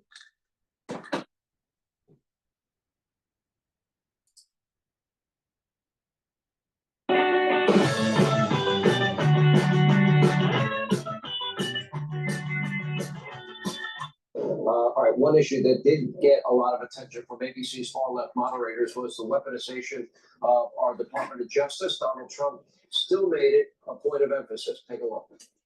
Every one of those cases was started by them against their political opponent. And I'm winning most of them, and I will win the rest on appeal. And you saw that with the decision that came down just recently from the Supreme Court. I'm winning most of them. But those are cases, it's called weaponization. Never happened. And this is the point I'm making. The Democratic Party has tried to influence elections with lawfare, with hiding the Hunter Biden laptop, with pretending that Biden doesn't have cognitive dysfunction, by making false dossiers and, collusion, conspiracies, and all this stuff. They interfered in the election process in 2016, in 2020, and in 2024. Where is the outcry? The Democrats have been doing election interference through lawfare. Now, you think that a socialist is not going to take your rights away? If they can do it to Trump, Don't you think that they can do it to you if you are saying things or doing things they don't like? Of course they could. That's why I keep on saying Alex Jones was right. If you can censor Alex Jones, you're going to start censoring everybody else. If you can go after Trump with lawfare, you're going to be going after everybody else with lawfare. And this is the reason why the national security state needs to be truncated. The government is out of control, and Harris represents an administrative state that's going to take away your freedoms. They weaponized the Justice Department. Every one of those cases was involved with the DOJ, from Atlanta and Fani Willis to the Attorney General of New York and the DA in New York. Every one of those cases, and then they say, "Oh, he's a criminal." They're the ones that made them go after me. It's weaponization, and they used it, and it's never happened in this country. They used it to try and win an election. They're fake cases. He's right. He's right about that. Joining us now, someone who knows firsthand about the weaponization of justice, live from the spin room, Robert F. Kennedy Jr. Great to see you. How are you? Good to see you, Sean. You left your party, a party that was near and dear to your father, to your uncle. I think it has no resemblance to the Democratic Party today. And this is the frustrating part about tonight, the radicalization, the views stated by Kamala. You know, they weren't asked by the moderators. To me, it was a failed opportunity. I think the American people were failed tonight. Yeah, I was disappointed by the evident bias of the moderators who were fact-checking constantly, kind of trivialities by President Trump, but didn't, as far as I saw, they didn't fact-check Vice President Harris a single time. But you're right, Sean, that the party that I grew up in doesn't exist anymore. The party of Robert Kennedy and John Kennedy was a party of peace. It was a party of resisting the corporate subversion of American democracy. It was the party of civil rights and constitutional rights, particularly censorship. Very opposed to censorship and surveillance. It was also a party of trying to overthrow certain governments in Southeast Asia. So let's stop with the bullshit. It was the party of protecting the most vulnerable people in our society, including particularly children. Today, the Democratic Party is the party of war. It's the party of censorship. It's the party of surveillance. We saw Dick Cheney and John Bolton endorse, along with 255 neocons, endorse Vice President Harris this week. They came out of exile where they were sent after the Patriot Act. They were sent after the war in Iraq, the biggest foreign policy debacle in American history. And they're not endorsing Vice President Harris because they've changed their minds. They're endorsing her because she represents their worldview of more censorship, more war, more surveillance, and less liberty and constitutional rights. A lot in the course of your campaign. They talk about democracy in peril, but everything, the entire force of the Democratic establishment, if you will, they just went in for the political, death of your campaign. They did not want you to get to. They didn't want you to get first base. That's the ballot. That's the other thing, is that they've abandoned democracy. The Democratic Party is now about centralized control. It's about losing faith in the demos, the people, and about abolishing elections, abolishing our ability to hear different points of view, to hear dissent. In my case, of course, they got rid of the primaries. They literally abolished many of the primaries so that President Biden wouldn't have to debate me, wouldn't have to run against me. Let me dip in. I guess Kamala's at one of her watch parties or something. I don't know what she's saying. Let's just dip in for a second. And let me just say that I think we all know that tonight was a night that highlights something that you all have been working so hard on. We have folks here who have been knocking on doors.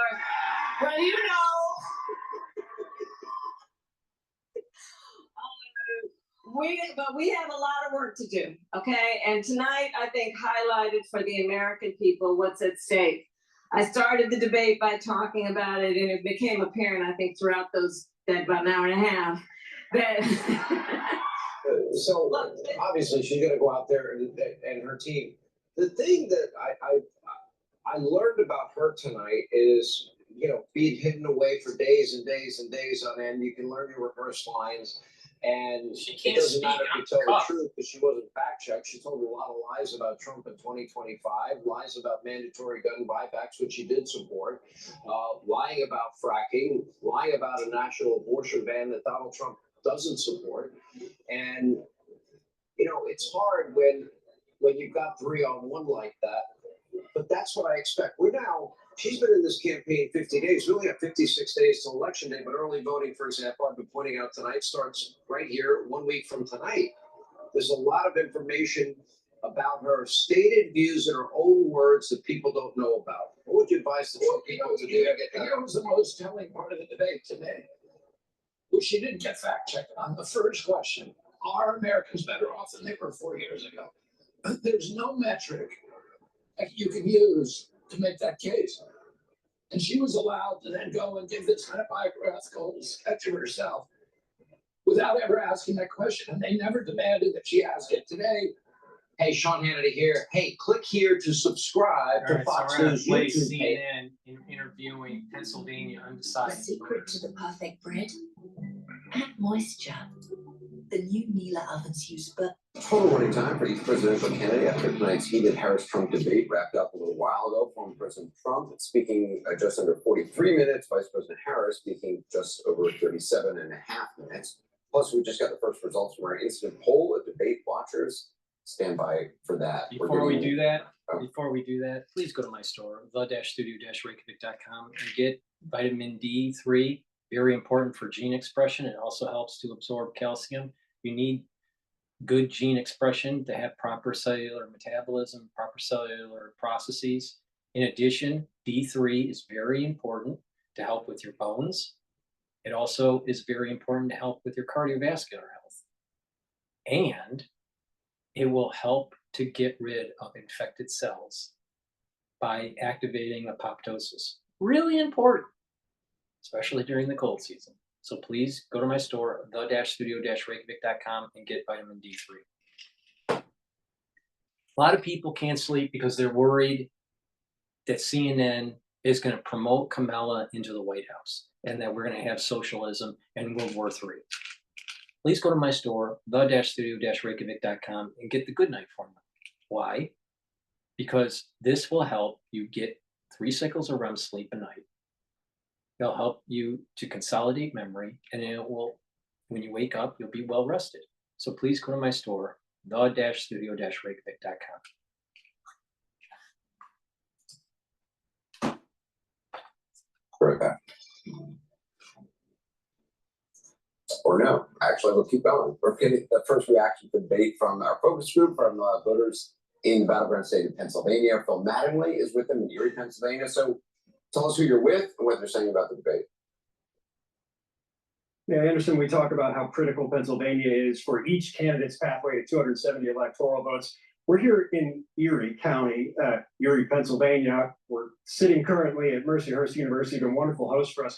The reason why we're here 400 miles away from the debate is Erie County is the swingiest county in the most important swing state of this campaign. There's no question about it. When Obama in 2012, when Trump in 2016, when Biden in 2020, the last 2 cycles, just about 1,500 votes each separated the 2 candidates. So I have not seen this video, but let's see if the average intelligence in that room is above 100.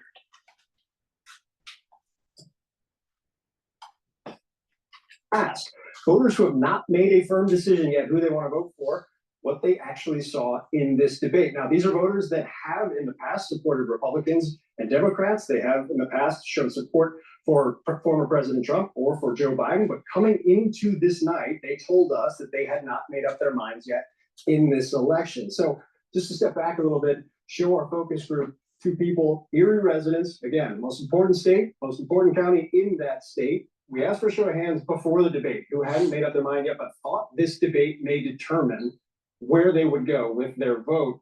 To start with this debate, who do you think won by show of hands? Former President Trump. 1, 2, 3, 4. 2, I'll give it 4, but tentative. Two over there. What about Vice President Harris? More hands.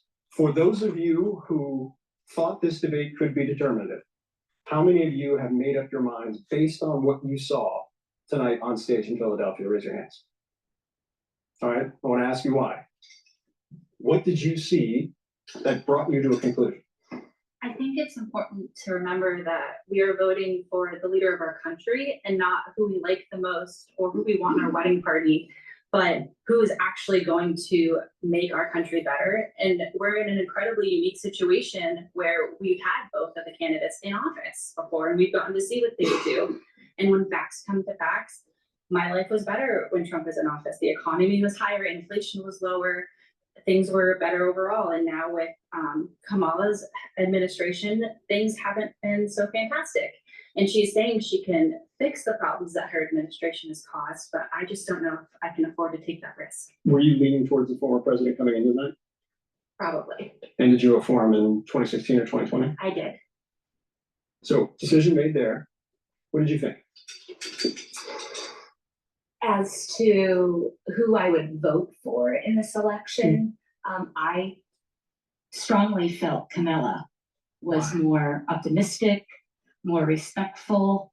I thought she had plans that she tried to describe in the minutes worth of time that she had.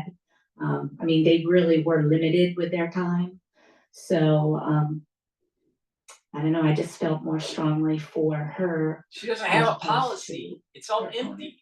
I want to talk about some of the moments of the debate because, as we told you guys before, So the just debate, here, all right, you know, maybe we need to do an IQ test on in Pennsylvania. I don't know, but the thing is that the first person being asked, all right, Trump supporter, more articulate.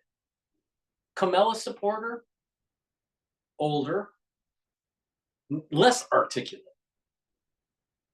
Kamala is an empty suit. This is why the national security state wants her.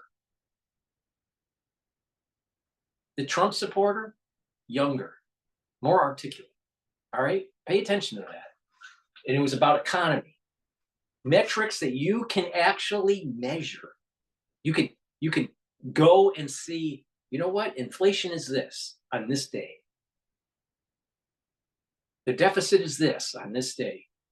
The unemployment is this on this day. The second person being interviewed was ho-hum. It was like, why? Well, she was more optimistic. So now it's playing into that whole, remember Obama when he was on stage at the DNC? You know, joy, hope. Fuck. You need metrics. How's the American experiment going to be moving forward into the future and giving more opportunities for the younger generation? That's what we need. Not more balloon government. So, all right, we're 3 minutes and 51 seconds in an 8-minute and 57-second video. And the first Kamala supporter could not articulate why she should be in office. Perhaps she's a 98 IQ voter. These individuals had a dial, and if they turned the dial to the right, then they felt positive about what they were hearing in that moment. If they turned it to the left, they felt less so. They felt negative about what they were hearing. We could track that throughout the debate. We're going to show you a couple of moments where you saw the biggest movement towards positive direction for both of those candidates. You will see the lines at the bottom of the screen, and you will see that movement as the sound we play you plays out. We're going to start with this. Because they're radical. Because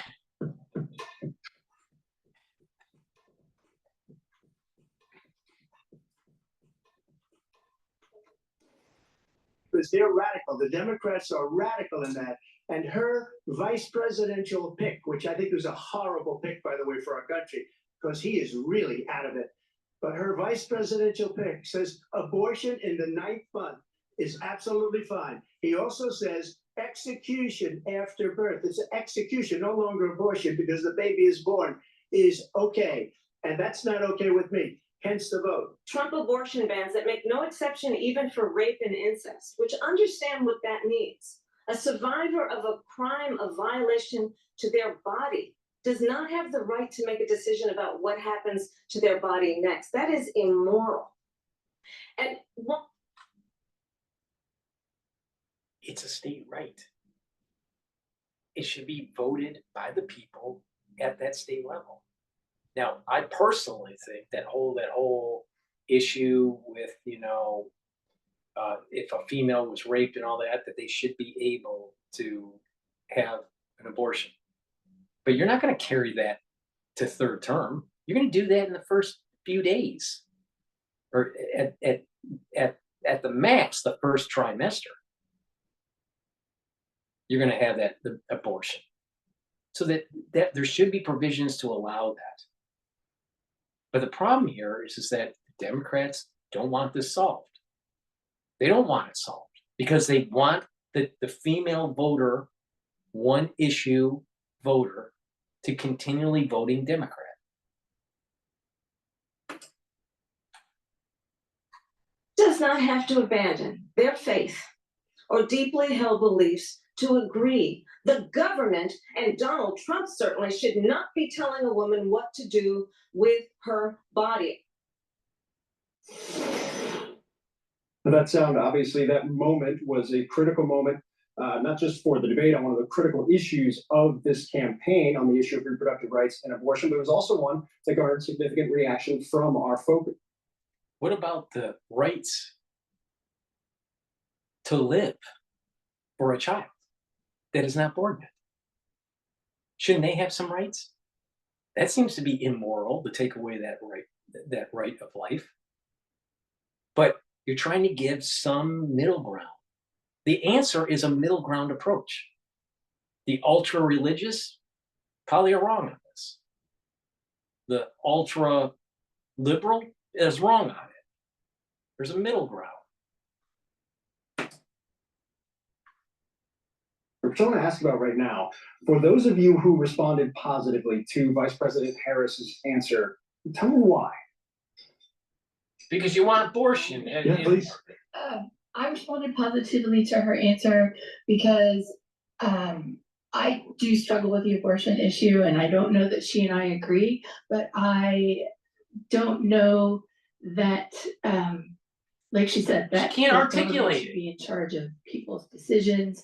And I think that when she was talking about situations of rape and incest, I think that those happen more than we think that they do. And I don't know, I just felt for rape and incest, there should be provisions at the state level to allow for the abortion to take place.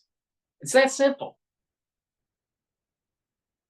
But notice, a Democrat can't articulate their issue.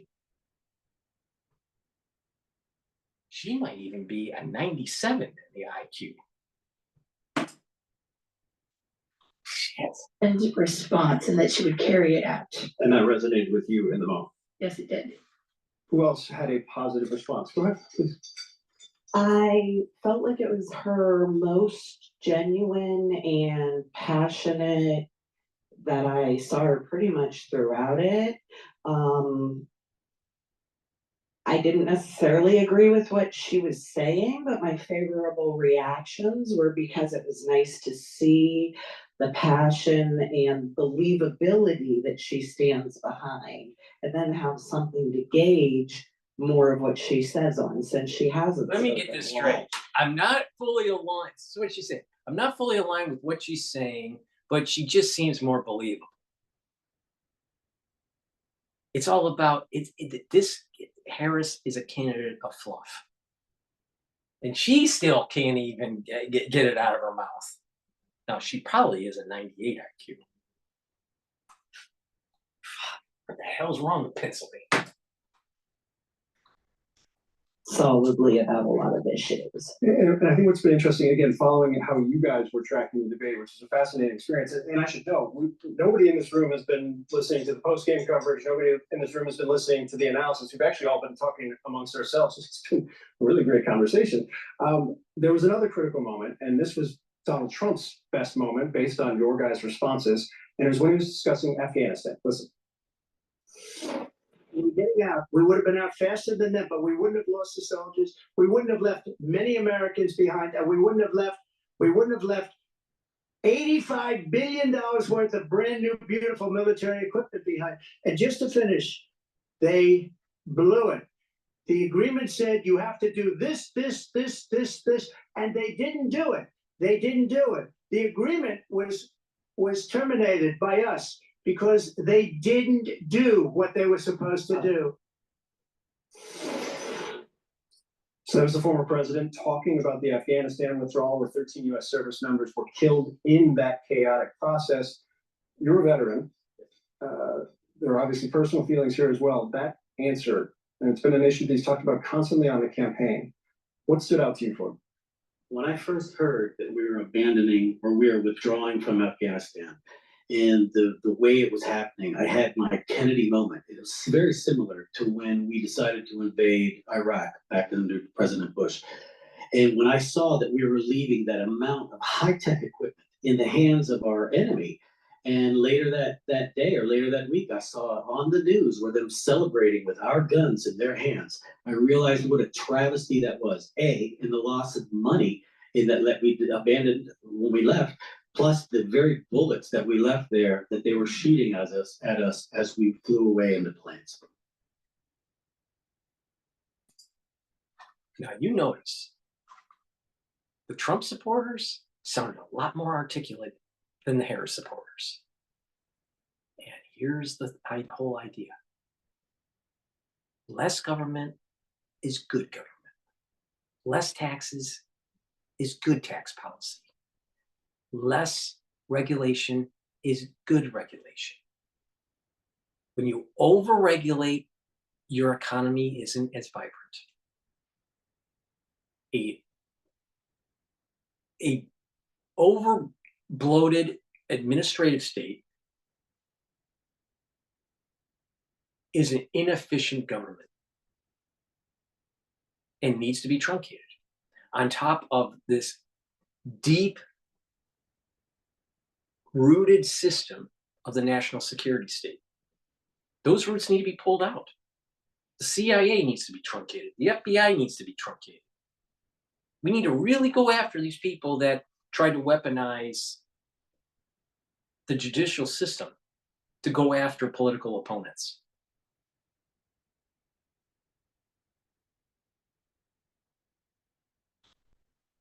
I have a feeling that those Trump supporters had a higher IQ than 100.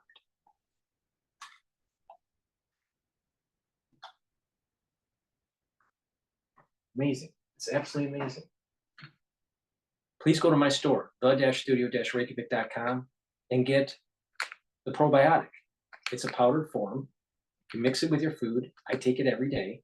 It helps to have a good gut biome so you can absorb your nutrients better, reduce inflammation in your gut, because chronic gut inflammation will bring down your immune system, and chronic gut inflammation will weaken the lining and potentially cause allergic reaction problems, allergies, potentially cancers. So you need to have a good gut biome to protect that mucosal lining. There's a mucosal lining in your gut that has bacteria that's embedded in it, and also IgAs to help to keep that gut healthy. All right. But if it's disrupted, if you don't have a good gut biome, that barrier isn't as healthy. And when that barrier isn't as healthy, you have problems with your health. You have problems with your skin. You have problems with your metabolism. You even have problems with your brain. So please go to my store, the-studio-reykjavik.com, and take this probiotic improve your health, improve your metabolism, improve that communication between your gut and your liver, your gut and your brain, improve that barrier, reduce inflammation. Please go to my store, the-studio-reykjavik.com, and get the probiotics that I have. Really important, super important. All right, what about, all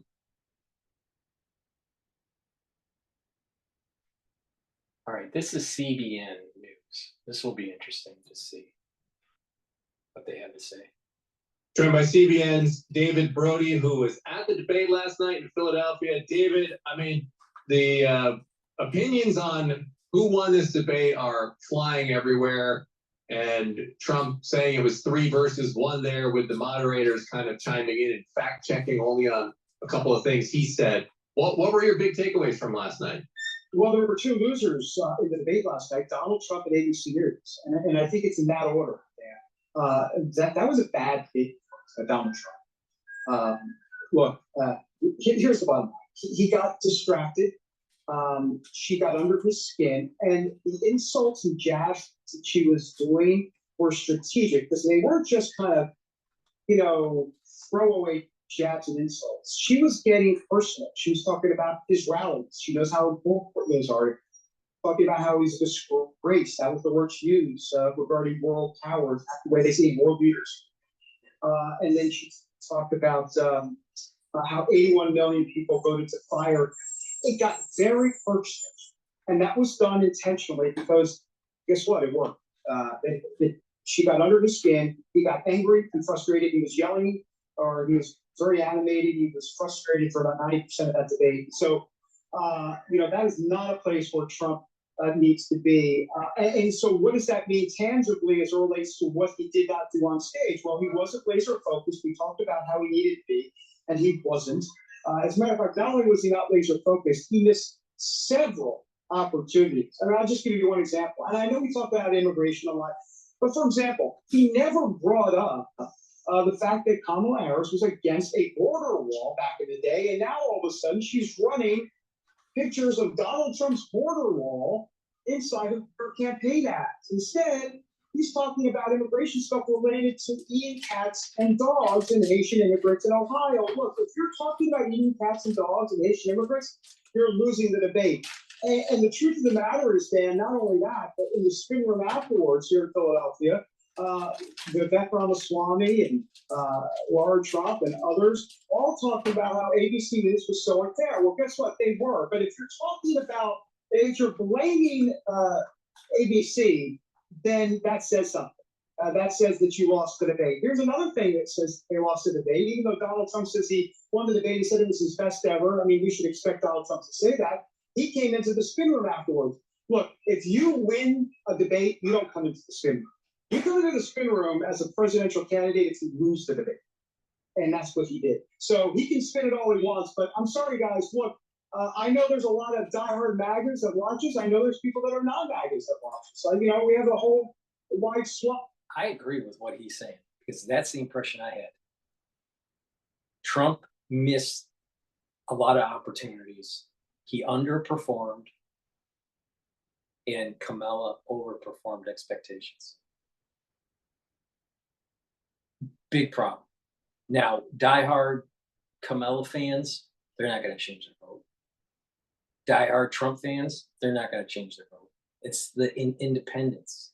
And there's such a razor thin margin with these battleground states like Michigan and Pennsylvania that I am really concerned that Trump might lose. And I'll tell you, this country can't go down a socialist route. It will destroy the economic prowess. If you don't believe me, please read A Case Against Socialism by Rand Paul. It is a great book.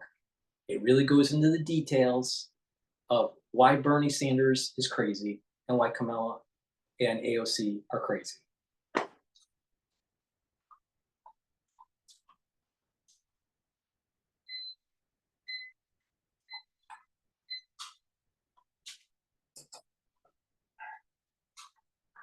But for the MAGA audience, you gotta tell it to them straight. And that was not a good debate performance by Donald Trump. Yeah, and I think missed opportunities is the key word you said there. I mean, because he could have, instead of waiting until after to complain about ABC jumping in, I mean, I think he could have gotten in several Trumpian type zingers on the moderators there, kind of pointing out, like, he could have just said, am I debating you here? Because I didn't understand why they were chiming in a few times. And like, it was a very Candy Crowley-esque sort of moment at times, a couple of times when they sort of jumped in and like offered facts. And I'm like, wait a minute, you're the moderator in a debate. If you're a moderator in a high school debate, you don't jump in and like offer some facts, right? Like you wait for the other team to see if they take that opportunity. But he didn't point that out. Instead, he was just taking the bait of sort of what they were saying, where they were trying to get him to go. So missed opportunities does seem like a big theme for him. He did mention the assassination attempt one time, but I thought, David, and I'd like your take on this, he could have done it when she went down the bloodbath route, which is an out of quote, out of context quote anyway, that ABC didn't fact check. But I mean, why not bring up again, hey, you're talking about a bloodbath. I got shot in the head at a debate and no one's talking about this. So yeah, missed opportunity. What's your reaction there?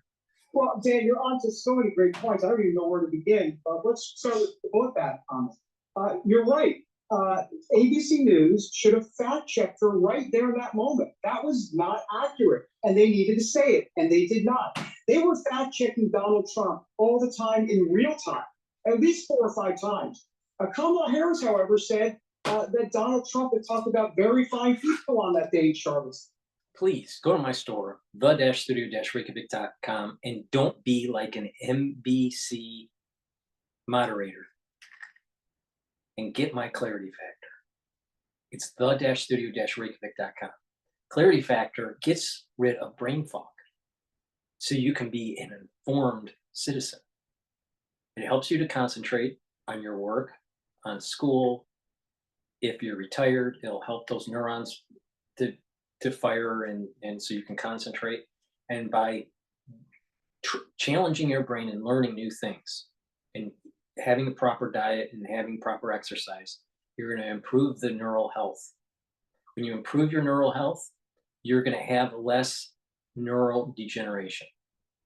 So it's really important to maintain neural health. I have lots of different supplements that maintain neural health, like Clarity Factor, like C60, like NAD+, and Ubiquinol, and NAC. Please go to my store, the-studio-reykjavik.com, get the Clarity Factor so you can focus, so you get rid of that brain fog and maintain those neural connections. Don't be an ABC moderator.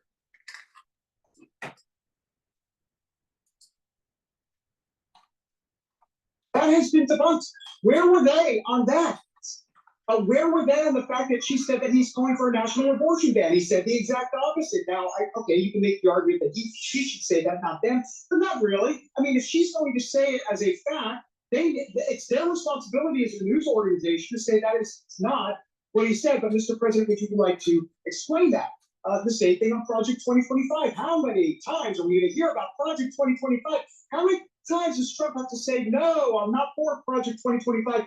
But of course, they let Trump decide to do that. They were doing Kamala's dirty work. You want to understand the behind the scenes of what's going on with 2025. You have a group of people that want to somewhat handicap Trump with this run by trying to be overly zealous with some of their policies. Well, Trump is not a Republican or a Democrat. He's kind of an independent, but he's running as a Republican. So there's an establishment within the Republican Party that's trying to hurt Trump. And I think that's what 2025 is about. And the Democrats are playing that tune until the cows come home. Please go to my store, the-studio-reykjavik.com, and get the C60. I have it in MCT coconut oil. I have it in avocado oil. And I also have it in extra virgin olive oil. C60 is a very strong, very potent antioxidant. You take a teaspoon of it a day, and you'll neutralize free radicals. By neutralizing free radicals, you're reducing the stress in the cell, so it's healthier, and you're improving the mitochondrial health of the cell, so it has more ATP. You need lots of ATP for cellular processes to help build up muscle and to also improve your neurons and to have proper cellular metabolism. Really important. So please go to my store and get the C60. It is a very strong antioxidant and it is synergistic with many of the products that I have. All right. It's part of the anti-aging protocol. And by having more ATP, you're going to have the energy for a good immune system. So please go to my store and get the C60. I have it in a 2 ounce, a 4 ounce, or an 8 ounce configuration. And don't be an ABC moderator, because obviously they have neurodegeneration. It's the truth. They should be ashamed of themselves. It was layup after layup talking about race politics. That brought up, of course, the whole situation where, you know, Trump supposedly questioned Kamala Harris's race. They brought up January 6th and 2020. You know, all of this type of stuff. But Trump's problem was that when they brought up January 6th, brought up 2020, he didn't need to kind of relitigate the election. He needed a pivot. He did not pivot. She pivoted all night to the point where she wasn't answering any of the questions. I mean, she wasn't. She literally, I mean, I can go through the list, Dan, of all of the questions that she did not answer. She was asked about an actual limit. Is there a limit to anything on abortion, you know, in terms of abortion, which was a good, solid question by Lindsay Davis. She didn't answer it. Then on one of them that was startling, Lindsay Davis said, you were for Medicare for all, now you're not. You were for decriminalization at the border, now you're not. She went down the list, and then Kamala said, I'm going to get to those in a moment. And she never got to those in a moment. So not only did she not answer the question, but ABC News was had no follow-up. How about Kamala? Thanks for that 2 minutes. That's because everybody has a goldfish memory, and the average citizen in the United States has a 98 IQ. That's why you need to take the clarity factor so you can focus and get smarter. Don't be a Kamala Harris. Answer our question, and they never did it, Dan. Yeah, and I think that was the frustration with a lot of people, was that Trump did get called out by David Muir a couple of times for not answering the question, and he said, "Well, it was a simple question. Why don't you?" So like that, I think that's some of that frustration that people are feeling. But to your point, in spite of that, we all kind of expect, you know, the mainstream media to sort of lean that way, right? Like, so to your point, like, you can't blame the whole thing on them. He's got to take advantage when he has the opportunities. And it does seem like you said, relitigating 2020. He should have said, look, I'm not looking back at 2020. I'm moving on. I'm very excited about 2024. You could have done that, right? And we don't need to relitigate January 6th, like you said, because that would have been an opportunity, I think, for him, and I'd like your reaction on this, to point out how what they're doing, which was just trying to make this like a referendum on Trump, instead of talking about the issues that matter. And it felt like he sort of took the bait there. I agree with that. I totally agree with that. With so many others. He's absolutely right on that. This is where Trump missed. He wasn't hitting on all cylinders. I don't know why. Maybe, you know, I don't know. I don't know why. It just, I don't feel that he was hitting on all cylinders. Remember, even though he was the one that brought up the weaponization of government. So let's be clear. There's some reporting out there that one of the topics was weaponization of government. No, it wasn't. ABC never brought that up. It was Trump that brought it up. So, you know, there's a lot to unpack here. I think as we move forward, a lot of people are going to ask, is there going to be a second debate? Should there be a second debate? We've heard that Kamala Harris and her team want a second debate. I think that's a horrible move on their part. If you're Donald Trump, you've got to want a second debate. You got to have a do-over here. I think if you're Kamala Harris's campaign, you're thinking that, boy, we have a great strategy that we can employ. And so why not? In a close election, let's get another one of these in. I think that's dangerous. I would walk away. I would say, look, we're done. We're done. Because Trump's going to want the other debate. I tell you what, Kamala Harris and her campaign team are playing with fire. If they want a second debate, I've never seen Donald Trump have two bad debates in a row, and I think they shouldn't do it.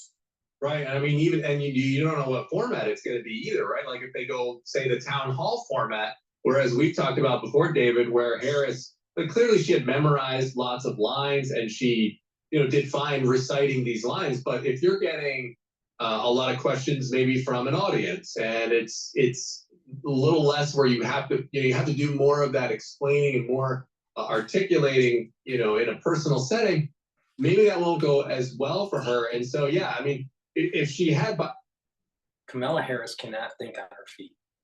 She is dumb. She's dumb. And that's the reason why she needed so much debate prep. She can't think on her feet. And that's why her interview with CNN was terrible. And that's why she doesn't take press questions. Please go to my store, the-studio-reykjavik.com, and get the natto kinase. This is a new product on my store. I take natto kinase every day now. This helps to bring down LDL and HDL levels when you take higher doses of natto kinase, but also natto kinase will help to break up clots. So please go to my store, the-studio-reykjavik.com, and improve your cardiovascular health by taking natto kinase. Natto kinase is synergistic with some of the other items that I've been telling you about to improve your cardiovascular health, like omega-3. And also it is synergistic with K2, MK7, and D3. Why? Because if you follow my protocol that I've been saying on many of the different videos that I've been publishing, you can actually reverse plaque buildup. So please go to my store, the-studio-reykjavik.com, and get natto kinase to improve your cardiovascular health and to reduce the chances of clot formation. Sanders, if her team feels like they did their job on this debate, didn't fumble the ball, held the ground just fine. I agree with you. Why would they want another debate? It just seems like we're so close to the election. Hey, just take that W if you think you got it and move on to the election. But so we'll see if it's all just smoke and bluster if they actually want another debate. Let me just quickly make one last point, Dan, on this topic, which is the abortion issue. That was discussed at length, and Lindsay Davis once again tried to fact check Donald Trump in real time, saying that Mr. Trump, no state allows for legal abortion after a baby is born, and then moved on. Actually, that's not true. It's actually the state of Minnesota had 8 babies that died after birth because they were denied life-saving care. So the truth of the matter is there is a state in this country. ABC News, and I believe this will be a follow-up today, and maybe next 24 to 48 hours, I believe ABC News needs to offer a retraction / apology, whatever you want to call it. They were wrong. They fact-checked Donald Trump, and they were wrong on their fact-check. So I think that's important to note. Yeah, and wasn't Trump referring to what Ralph Northam had said? Because that was a viral quote at the time. And so he was saying, look, this is what they want to do. So it was like they didn't know that clip existed or something like that. Because he was clearly referencing that clip that Northam said. And when he literally laid out the exact position of, well, baby's born and then we'll see if they get care or not. He said that. That's a true fact. That he said that you can take it for what it's worth if you think it's a good point or not. But the fact of the matter is that was said, what Trump was referring to, but they didn't seem like they knew that even existed. No, and also here's the other thing. Where were some of the questions about Joe Biden's mental acuity and why were you nominated? There was none of that. The whole thing was really, if I could just be honest with you, it was pathetic from ABC News. And I think where we're going, Dan, now, this is the road we're going down, and this should not surprise any of us in this ideological split world of left and right. I think we're probably going to a system where there's going to be 2 debates as we move forward in this country. What I mean by that is that if a liberal legacy network like ABC and CBS is going to do one of these debates, that's considered the liberal checkmark. Yeah. I believe there's going to be a conservative, friendly, if you will, network that will do the other debate. And this way, both candidates could say, hey, look, you're getting asked questions from a liberal point of view, because that's, I mean, again, I hate to say it. Honestly, it pains me to say that journalism has come to this, but let's just put all of our cards on the table. Let's just be honest where everybody's at. And I know that it's frustrating, but if there's going to be a debate on a liberal network, that's what ABC News is, NBC, CBS, CNN, alphabet soup, you've got to do it, then you got to have a debate on the conservative side. And I'm not suggesting it's Fox News, by the way, because I think there's some issues there. But the bottom line is you've got to have equal balance. I think that's what's going to happen from this point forward. I really believe that, Dan. I wouldn't be surprised to see that, because once again, you wouldn't have gotten in this situation with a conservative network. And I actually like that idea. Like, let's not pretend that we have all of these unbiased meat. Like throw it on the Blaze or Daily Wire or something like that. Like a clearly, right-leaning network that is very opinionated, and just have a home and away. Like, just have you got a home game, and you got an away game, and then you know it, right? Like, and then it'll be like, how did they handle the away game? And it'll be kind of a thing. I mean, I think we can stop pretending at this point, because you're right. The framing there, it was just. I mean, I think even at one point there was a question where David Muir, I forget what the question was, but he said, at one point you falsely claimed this. And I'm thinking, why are you going with a question where you're taking a thing like that? I mean, I don't recall hearing any questions to Kamala. Yeah, right. The right way to have framed the question is, you claim former President Trump, blah, blah, blah, right? But you falsely claim. See, everything's about framing now. And I tell you, you can't trust these liberals. These liberals are going to take this country right to hell. Right to hell. And you did this. They just did that. And I would say this, Dan, that there's benefit to doing that for the voter, because ultimately it's about the voter making the most informed decision. Because this way, you do both ways, and this way you get questions from one point of view. In other words, one side of the country thinks this, the other side of the country has some maybe a lot of questions about gender and transition surgery. All the stuff that's making news in more of the conservative Christian circles, or just conservative circles in general. None of it's going to be asked by David Muir and his folks at ABC. So I think it actually benefits the voter to do it that way. Yeah, I think so too. So, well, I mean, what else stuck out to you, David? I mean, I will say, look, we're kind of hitting on ABC, and I think rightfully so for some of these shortcomings here. They did ask a few good questions. Like, I thought the question right out of the chute saying, hey, they went to are you better off than you were 4 years ago? They went with that to Harris right out of the gate.